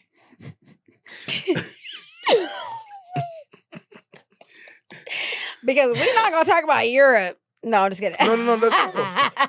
If 70% of young girls around the country are outside at 13, where are their parents? So that was her question. And then this is what I said to her. That, like I said, I can tell my mom, hold on. I can tell my mom, hey, mom, I'm going to my homegirl's house, right? I get to the homegirl's house. Let me stop you right there. Wait. Your mom ain't calling the homegirl's mom to see what's going on? And then your mom is not calling that girl's mom? And then what I said was, your mom failed you. Because if you send your daughter to somebody's house, right? She entrusted you to go there. I would think that your mom would want to be in communication with the mom's house or the dad's or whoever you went to, right? But maybe like not in constant communication. No one has a problem until, once again, hold on. So you go to your homegirl's house, and then you and your homegirl tells her parents, okay, we're gonna go to the movies, and he's like, okay, cool. Now, unless the mom calls the other mom and says, yeah, the kids are going, to the movies. Mom failed you. Okay, or like I said, but what about the parents who said? I just said that unless those parents call the girl's parents to say, hey, you're going out. Even beyond that, you went to the movies, and your friend's mom took you. Right. When 10 o'clock hits, where is her mom? Okay, so that's what I'm saying. No, you're not saying anything at all. You're not letting me finish the situation. I would like for you to hit I'm trying to get there. Well, make it expeditious because you're taking a long time. You're not letting me get there. You're not letting me get there. We take out the suspense and get to the point. So we get to the dang movies. And if in between, I'm like, hey, so-and-so hit me up. We're going to go hang out. Like, we're going to a party. We're going to ditch the movies and we're going over here.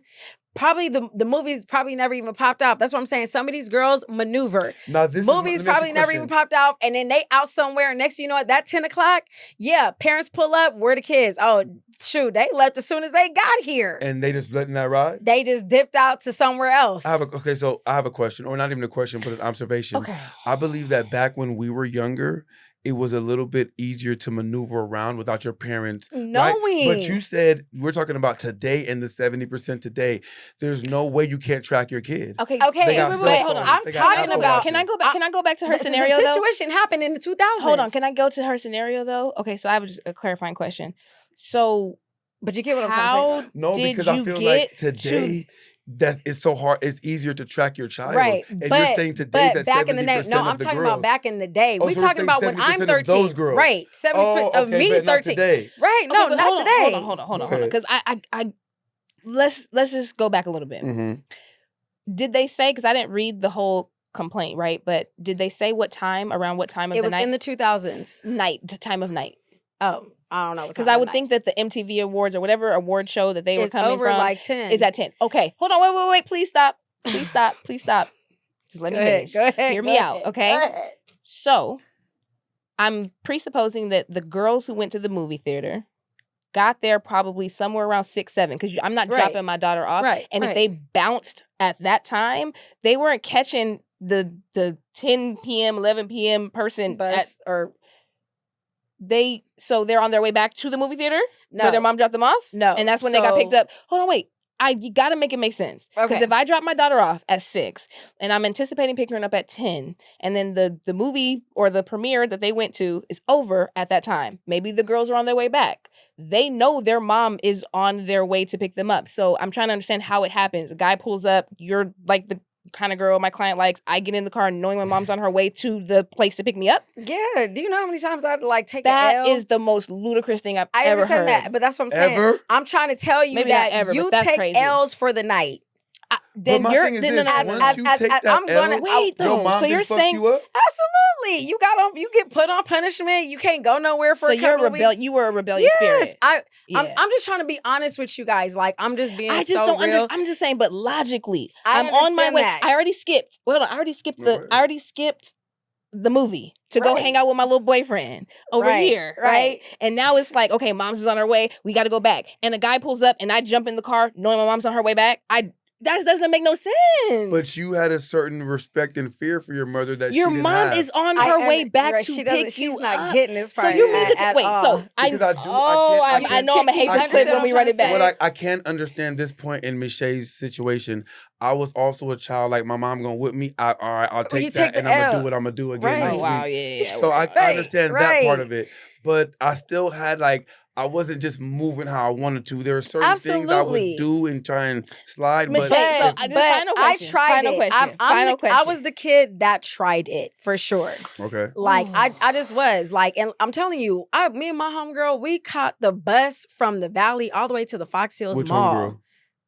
Just one of the girls. Say her name. I ain't saying no names. You always trying to put somebody out with the names. Man. Anyways, we was outside. That's what I'm saying. House parties was lit back in the day. We would be in there. I didn't need no ID. So I'm pulling up okay, so-and-so is here. Man, your mama failed you, man. I hate my to mama say did not your fail mama me. I just don't understand. Never failed me. I just was doing what I wanted. That was my brain on her part. I would have definitely had to tighten the rein on my child. Okay, I didn't have a father growing up, and that's why when I sent you that video of the boys, of the brothers, that was who you sent. But you're making excuses. I'm not making no excuses. You're making excuses because once it happened one time, once it happened one time, once you did that one time, I don't care if I gotta move you out the state. I'm not gonna just let my daughter run amok. It's never because you feel like it can be. What do you mean? Never that's what I'm saying. And that I think that is where. So you gonna uproot your whole job and everything. Well, your child. Wait, hold on. You gonna pull your child out? That depends on your financial. I'm just saying. Time out. That depends on your financial means, right? She can literally uproot some shit and leave. But what I'm saying, me personally, I can't go nowhere. That's what I'm saying. So I'm definitely gonna lock down the situation. You're not going nowhere. Okay, Michelle, I'm so sorry. I'm trying to understand, right? Because I hear you.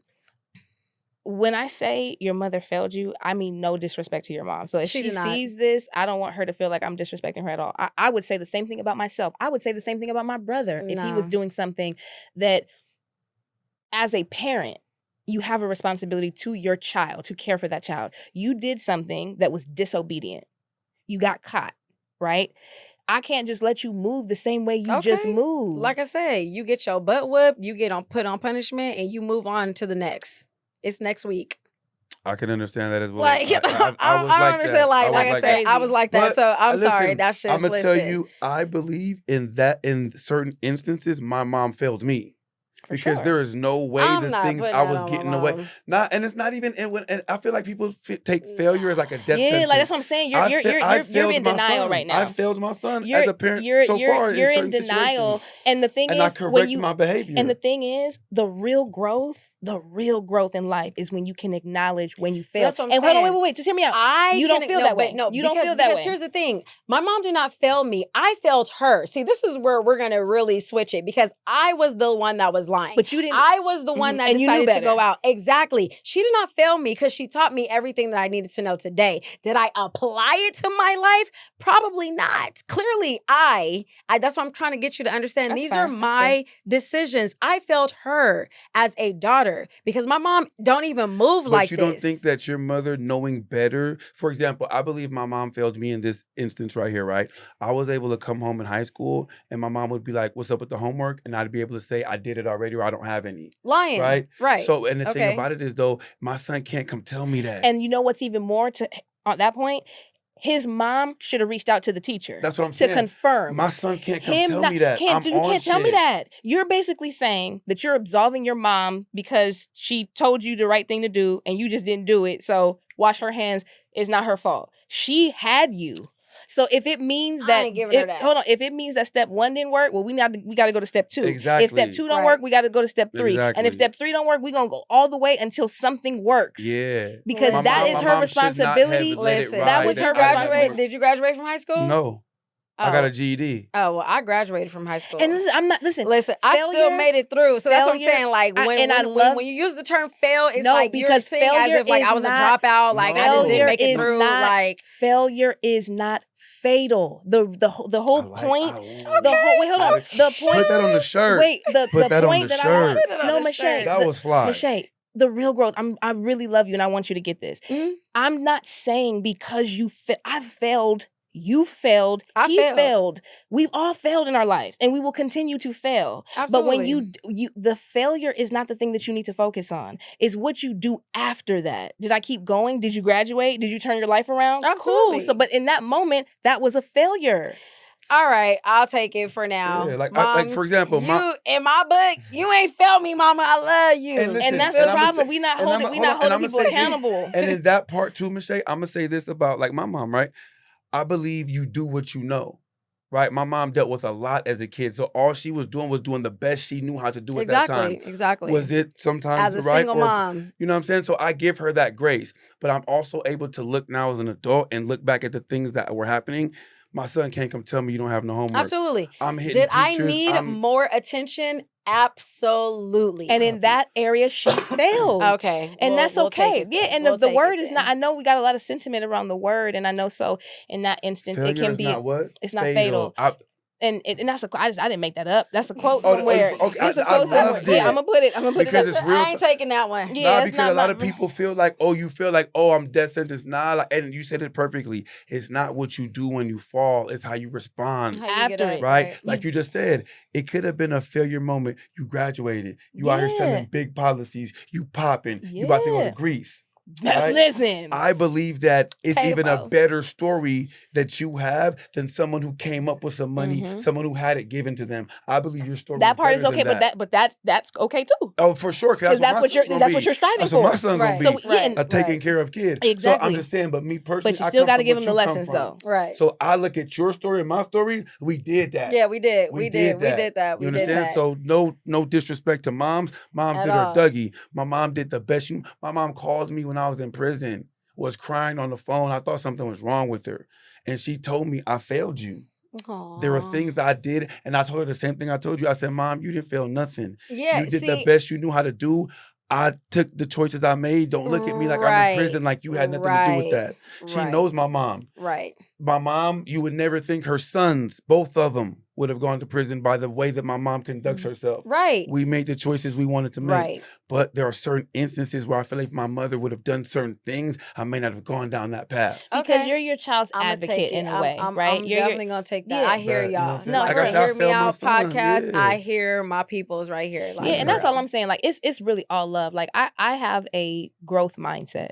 And I believe that real growth comes behind everything that we go through. But you have to be able to call it out. You have to be able to acknowledge it. You guys gotta understand. That's moms. No, I know. I know. But Michelle, the thing is, I have a mom. She's on a pedestal for me. I have a mom. I have a dad. I don't think you put love fail in the same sentence. But see, and I get hard. that. That's hard for me. Like for real. But we just said certain situations. Overall, she did her Dougie. Right. But there are certain things that had she done different, you know, she could have went different. I see your perspective. My mom too. Her mom too. Yeah. Certain situations. I wish you don't love your mom no more than I love my mom. I know. Or my dad. You know what I'm saying? Like we love you, Mama. We love our parents, but listen, nobody's perfect. Not even your mother. Yeah. Not even my mother. And ask your mom and she'll tell you. Yeah. I should have did that a different way. She had we have talked. Like I told you, I had that conversation with her, especially coming into my new Christian life.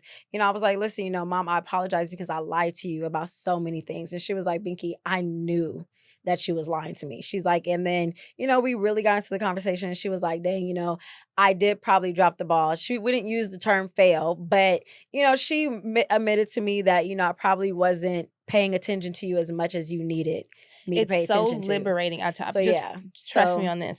I just don't want to go out and have all these folks be like, oh, dang, your mama was doing, you know, because if they are able to see what was said, they can't come to that conclusion. I know. Yeah. I love you, mommy. No, for sure. And there's power in words. Yes. So I can understand that word is a little, you know, it's a little touchy, but by definition, it was a failure. But you overcome it. Yeah, you overcome it. You've overcome it, and I'm a beneficiary of that, right? Because I get to be your friend. I get to see you in all your glory today. You know, we all have seasons of growth, so you know, it's honestly no shade. It's just something I'm passionate about. That was a good one. I'm glad that we circled back on this though, for real. For sure, yeah. Yeah, we needed that. No, definitely. Like sometimes, like the way she said things, she can say things. It's like but I always know like she love you and she love me. So I always look at like she not talking shit. Right. That's just how she talks. No, I know. You know what I mean? So yeah. No, I know. I mean, she know I'm a Cancer. I'm very emotional. So you know, I'm a Cancer too. I know, but I'm just saying. But you a Leo Cancer, so come on. I'm a cry for no reason. That's crazy. I get under attack all day. I mean, I got the fitted on, and I just don't know. It just the shots are coming from every direction. I cry, and the thing is, I think people should embrace crying. Hey, it can be so like it's just so therapeutic. It's therapeutic. It's therapeutic for sure. And the thing is, a release. I don't like crying about the same thing over and over and over again. So that's a different type of thing. But if something makes you cry, sometimes you gotta just let it out. Let it out. Sometimes you gotta just let it out. Like Jennings said, you gotta cry. Yeah, you gotta cry and let that. They be on my boy life. Jennings like he ain't gave y'all no classics. Hey, he did give classics. Come on, they be on my boy. Yeah. I know he be tripping sometimes, but that's my boy. Life with the Y. That's the whole.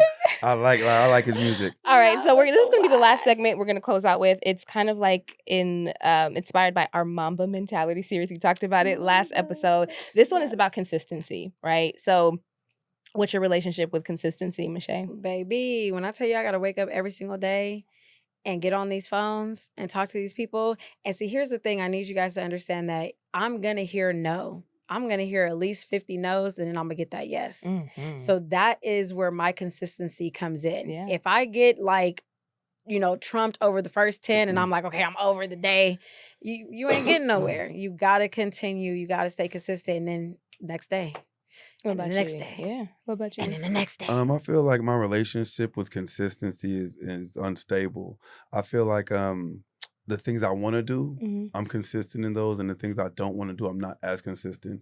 So I would like to be consistent in every area, because I feel like once you're able to achieve consistency in every area, it's like it's just a daily thing that you do now, rather than a thing you have to force yourself to do or think about doing. For sure. So for me, like it starts with the gym. Like I'm not one of those people that, I want to go work out today. It's a lovely thing. No, I don't want to be here. At all. I just want to look good when I peel this shirt off. At all. So that's why I'm here. So for me, I don't like to work out. So getting to go to the gym and getting up and going is where it starts for me. For sure. So consistency is the daily commitment to do the work regardless of the motivating factor or external factor that maybe got you going for a little bit. So my relationship with consistency has changed over time for sure. Consistency is hard. I especially make myself do things on the days I don't want to do them. And what that's done for me, I know, but what that's done for me is I don't give myself the out.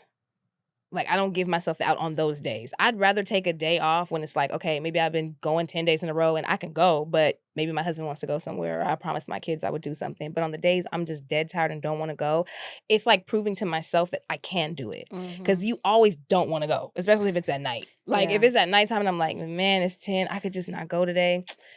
And I'll be sitting on my bed and I'm like, no, Cindy, like, you made a commitment to yourself. Get up. There's times where you be like, you find a reason to not want to go. Exactly. But on the days that I go, and even if it's a whack workout, I'm just happy that I kept that commitment to myself. So that consistency, it feels good. I started working out because I saw myself on the podcast and I was like, ooh, chunky monkey.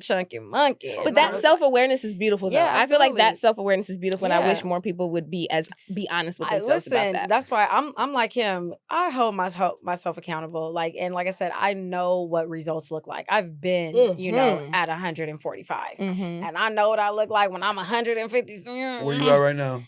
Oh, I'm at 158. I dropped like 5 pounds already. So we got 13 more pounds is the goal? Yeah, if I could hit the 151 for sure, I need to be like 148, 145. Like, that's where I need to be. Okay. And I got the trips coming up. I got the trip to Mexico in February last week. So yes. Okay, when you going to Mexico? That's the company trip. Oh, when you make them sales. Okay, you get all the expense. Yeah, you get all the expense paid. I like that. You can invite one person. Who's your plus one? Oh, my plus one's gonna be my sister this time. Okay. Yeah. So baby daddy can't pull up. No.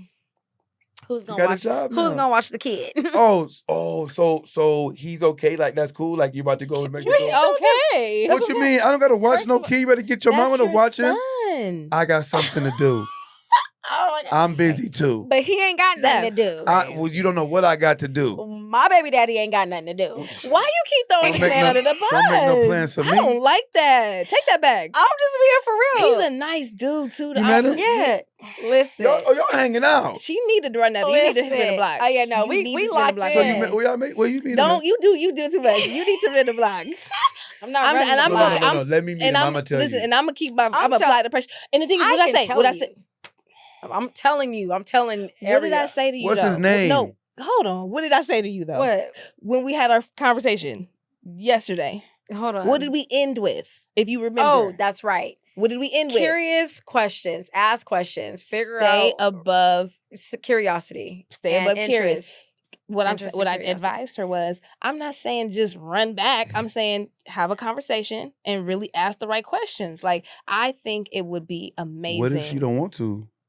I asked her the same thing. What reasons is he giving her to spin the block? Thank you. Because I told her, I said, come on. How is it that I left the situation? How am I mentally going to be able to get back to the same situation? And what did I say? Nothing changed. And what did I say? And that's my thing. Nothing has changed. He still ain't got no job. Nothing has changed. No, he has a job. He has a job. But he has a job. I told you he needed to get an HVAC. Didn't we talk about this? We did. And that's why I'm so confused as to why it's no confusion because they have a child together. And that wait, hold on. Wait a minute. She's a big advocate for that. Wait a minute. I'm not saying they're going to get back together. That's not what I said. You want them to. You said what I said was go and have a conversation and see if it's worth spinning the block. That's what I led with. That's what I ended with. But see, she wants me to hear him. And I told her. Hear him out. I told her I see it. Because he all talk. Like the answers are going to be great, but there's no execution. And that's what I always said. Like, he don't follow through. Faith without work. And I've given you more information. You gave me more information, but you gave me more information, but I'm saying from what I observed. Would you deal with what I deal with? I don't know what you're dealing with. I'm saying from what I observed. Hold on, from what I observed the other day. What I told you. Okay, hold on. But from what I observed, I feel like it's worth one more conversation. What did he do that you observed he needs another conversation? Don't worry about that. How can I make an informed decision if I don't know what's going on? We can talk about that offline. Don't worry about it. We on the same team. I don't know what she on. He ain't got no HVAC. I already told you. He still ain't got no car. What we gonna do with that? You got a car, but I'm just saying. I'm saying give that man a chance. Because they got to get together. That's not a good enough reason. That's not a good enough Thank reason. you. That's not a good Thank enough you. reason. It's not. I'm We're doing not gonna better by subject myself Mache. right now. Exactly. We am. going to Greece. Do we you going know to that for Mexico. sure? He ain't got no passport. He ain't got no He can't passport. even go to Mexico as a +1. I got my son his passport. And mind you, Did he have to sign? Yep. Do you think he knocked down $100 to help me out on that? For Come his on. son to have a passport? Come on. And Negative. you want to spend the block? Why did you have a And kid he with ain't her? got 100? Listen, that was my. I took the L. I told you that. I took the L for that. You got to take the L the whole way. We failed in Okay, that. and it's over. It's a loss. We took our L and we moved on. Right. Gracefully. All right. Gracefully. I still listen. We're losing. I'm Family not saying- terms, I failed. Great I accountability. He pulled up her flowers one time and she wants you to spend the block. Man, What'd he do? Yeah, I ain't even getting no flowers. And she wants you to spend the block. He ain't got no HVAC. He ain't He got ain't even no trying plumbing. to look up no classes. The crazy thing about this thing is, I guess I'm on the other side of the spectrum for a variety of Yeah, reasons. because but she's the happily one married at home. With Yeah, her kids' sure, but- fathers. Married. which I mean, living good. But You see the You see the rock? ring? You Hey, see, you see you the see the ring? ring? You feel me? Hey, I come ain't on. got it like that. Man, I bought this I'm- for Jesus. And there are certain qualities that I'm trying to help you exhibit, and you're not taking. I And I'm not understand saying with that, him. It but might I'm not be with him. trying It might not be with him. I just asked you the question. And I gave you the answer. Would you deal with this man that I'm dealing with? Would you still marry him and I'd carry have a on? conversation first. Thank you. I'd have a conversation first. I didn't say marry him. I didn't say marry him. I didn't say. I literally did not. going to have the And conversation. I want everybody to You gonna talk to understand. him? Hold on. I'm For gonna, what? I was gonna ask the question. I believe. She I told believe me to what you ask the believe. question. I believe I'm what gonna you ask the believe. I question. don't gotta ask him nothing when I can see what he's doing. Hey, If I can see he ain't but on she nothing, wants why me am to I gonna ask the waste my question. time? This is my therapist off Nah, camera. I'm not your therapist, therapist. and I'm cheaper than her. I guarantee you, I'm cheaper than her. Guaranteed. All I'm Guaranteed. saying. Listen. She It said, is an "What's exercise. the number? Add 2 zeros. You got 1 0 for me. You had 1 0 for me." She said you got to add 2 for her. You want his life? You want your life to be like that? Follow his instructions. Listen, if you want and your it's life not- to be it's like not mine, what your life- follow my instructions. Listen. I'm not even saying you got to be with him. I'm Michelle. walking with Jesus. Just for sure. I'm not So- even saying. All I said to her on the phone, and I swear, because y'all, the way y'all spinning these narratives this episode, You be they acting gonna like be you forget thinking what the they phone gonna be conversations thinking, nah, consist I you of. told though. and the I crazy will part about ask it is, the question. and What's the the reason question why she wants you to the ask? reason why I want you to ask What's the question? the reason why I want you to ask these questions, Michelle, is for your own clarity. What's it's for your one own question you clarity. want her to ask? It's for And your I'm- own no, clarity. Hold on, no. look. We got 2 minutes. I just Can want to we ask one change this? question. Can we change this? I'm This asking is you not what for my questions clarity. you want her to ask. Remember, you said to plant the seed in his mind. Let him think about it because He it needs ain't to for be me. thinking about it on his own. He's a man. Listen, can you say what? Men don't need guidance. Men don't need guidance. We do, but I'm asking you Do a they question. need guidance? Yes, I'm asking you a question. You said there are questions she should ask for the people who are What going is through the this similar question? type of situation. What is a question, The that she question should be is, asking? What where is do your you see- plan right, for the where do you next see your 3 life to in the 5 next- years right, of your life? We because- have a child together. Right. Okay. So Like, I what need do to you kind of see? know what your life trajectory Because is. He's I can't about just to be 50. You What? just old- No. It's That guy told me seven- the other day supposed to be 50. in 7 years. Oh, so he look. Oh, cause you made it seem. Come on, man. Drew. Come on, man. Thank you for tuning in to episode 8 of the Hear Me Out pod. Come on, Hey, man. that's gonna creep up on you so fast, bruh. Still though, it's gonna creep up on you fast. Wait, hold on though. But In it 5 was really, years? listen, it was really. I need You because said you it like need that, to though. know what is your plan for the Right, next 3 to 5 years. right. I never said go and be with that man. I said have a conversation with I him said I was because gonna ask the question. but the way you made it seem as if I'm telling you run back. You did say run it back. But and then I backtracked and I said, you know what? You're Okay. right. Maybe that's not what you need to do. You need to have a conversation with this man. Okay. And find out because he is your family. Yeah. This is your Right, son's right. father. Because see, she That's knows okay, that I let him in. All doors are open. He comes and picks him Today? up every single day. Absolutely. She said the 4 times we've been on the phone, she's heard him He 3 there. times all the time. Oh, this is a good Respectable father. man. Yeah, I mess because with he's that. there. And that's what I'm Absolutely. saying. Listen, I'm I'm not not gonna saying deny I'm that not man saying from spin the seeing block. his son. Please, I'm not saying spin the block. I'm just saying that man seems like a good man. He's a good From what I man. saw. I don't know him. He's And he not might a not have good his husband. HVAC. Then that might not be. But at He least not but heavy at material, least though. I think it's worth a He's not husband conversation. material? Hold on. Is he subscribed? Yeah, No. at least it would be good to understand what his plan for the next 3 to 5 years of his life, That's even all if for right. nothing else, so that you know what you do or don't have to do for your son. I mean, I think that's a worthy conversation. The way he was sounding when he was in the background, I think he's a nice guy. Yeah, he got that like KJ. Because I'm sure his story, his side of the story ain't gonna be like your side of the story. So you out here lying on that man? No, I'm just saying, I just don't think that if I were to sit down and talk to him, his story is gonna mirror your story. And I'm not saying you're lying. I'm not. But I've had conversations I've had conversations with two people that I know. And when I hear from this person and then I hear from this person, I'm like, it's not the same. I'm all about actions. Well, take the action that I've I understand that. But so like and I said, when you talk to him, please let us know. Yeah, I will. I'll definitely find out. Oh yeah, you're gonna know for. So when it's just lack of things, then that's just period. I don't know, because I feel like I love me when your actions inconsistent. Okay, make sure you guys subscribe to the podcast, guys, on YouTube. Follow us on Instagram. All of our socials will be in the comment section below, guys. And if you got anything out of this episode, make sure that you drop a comment. Till next time. Subscribe. Peace. Appreciate y'all. Bye.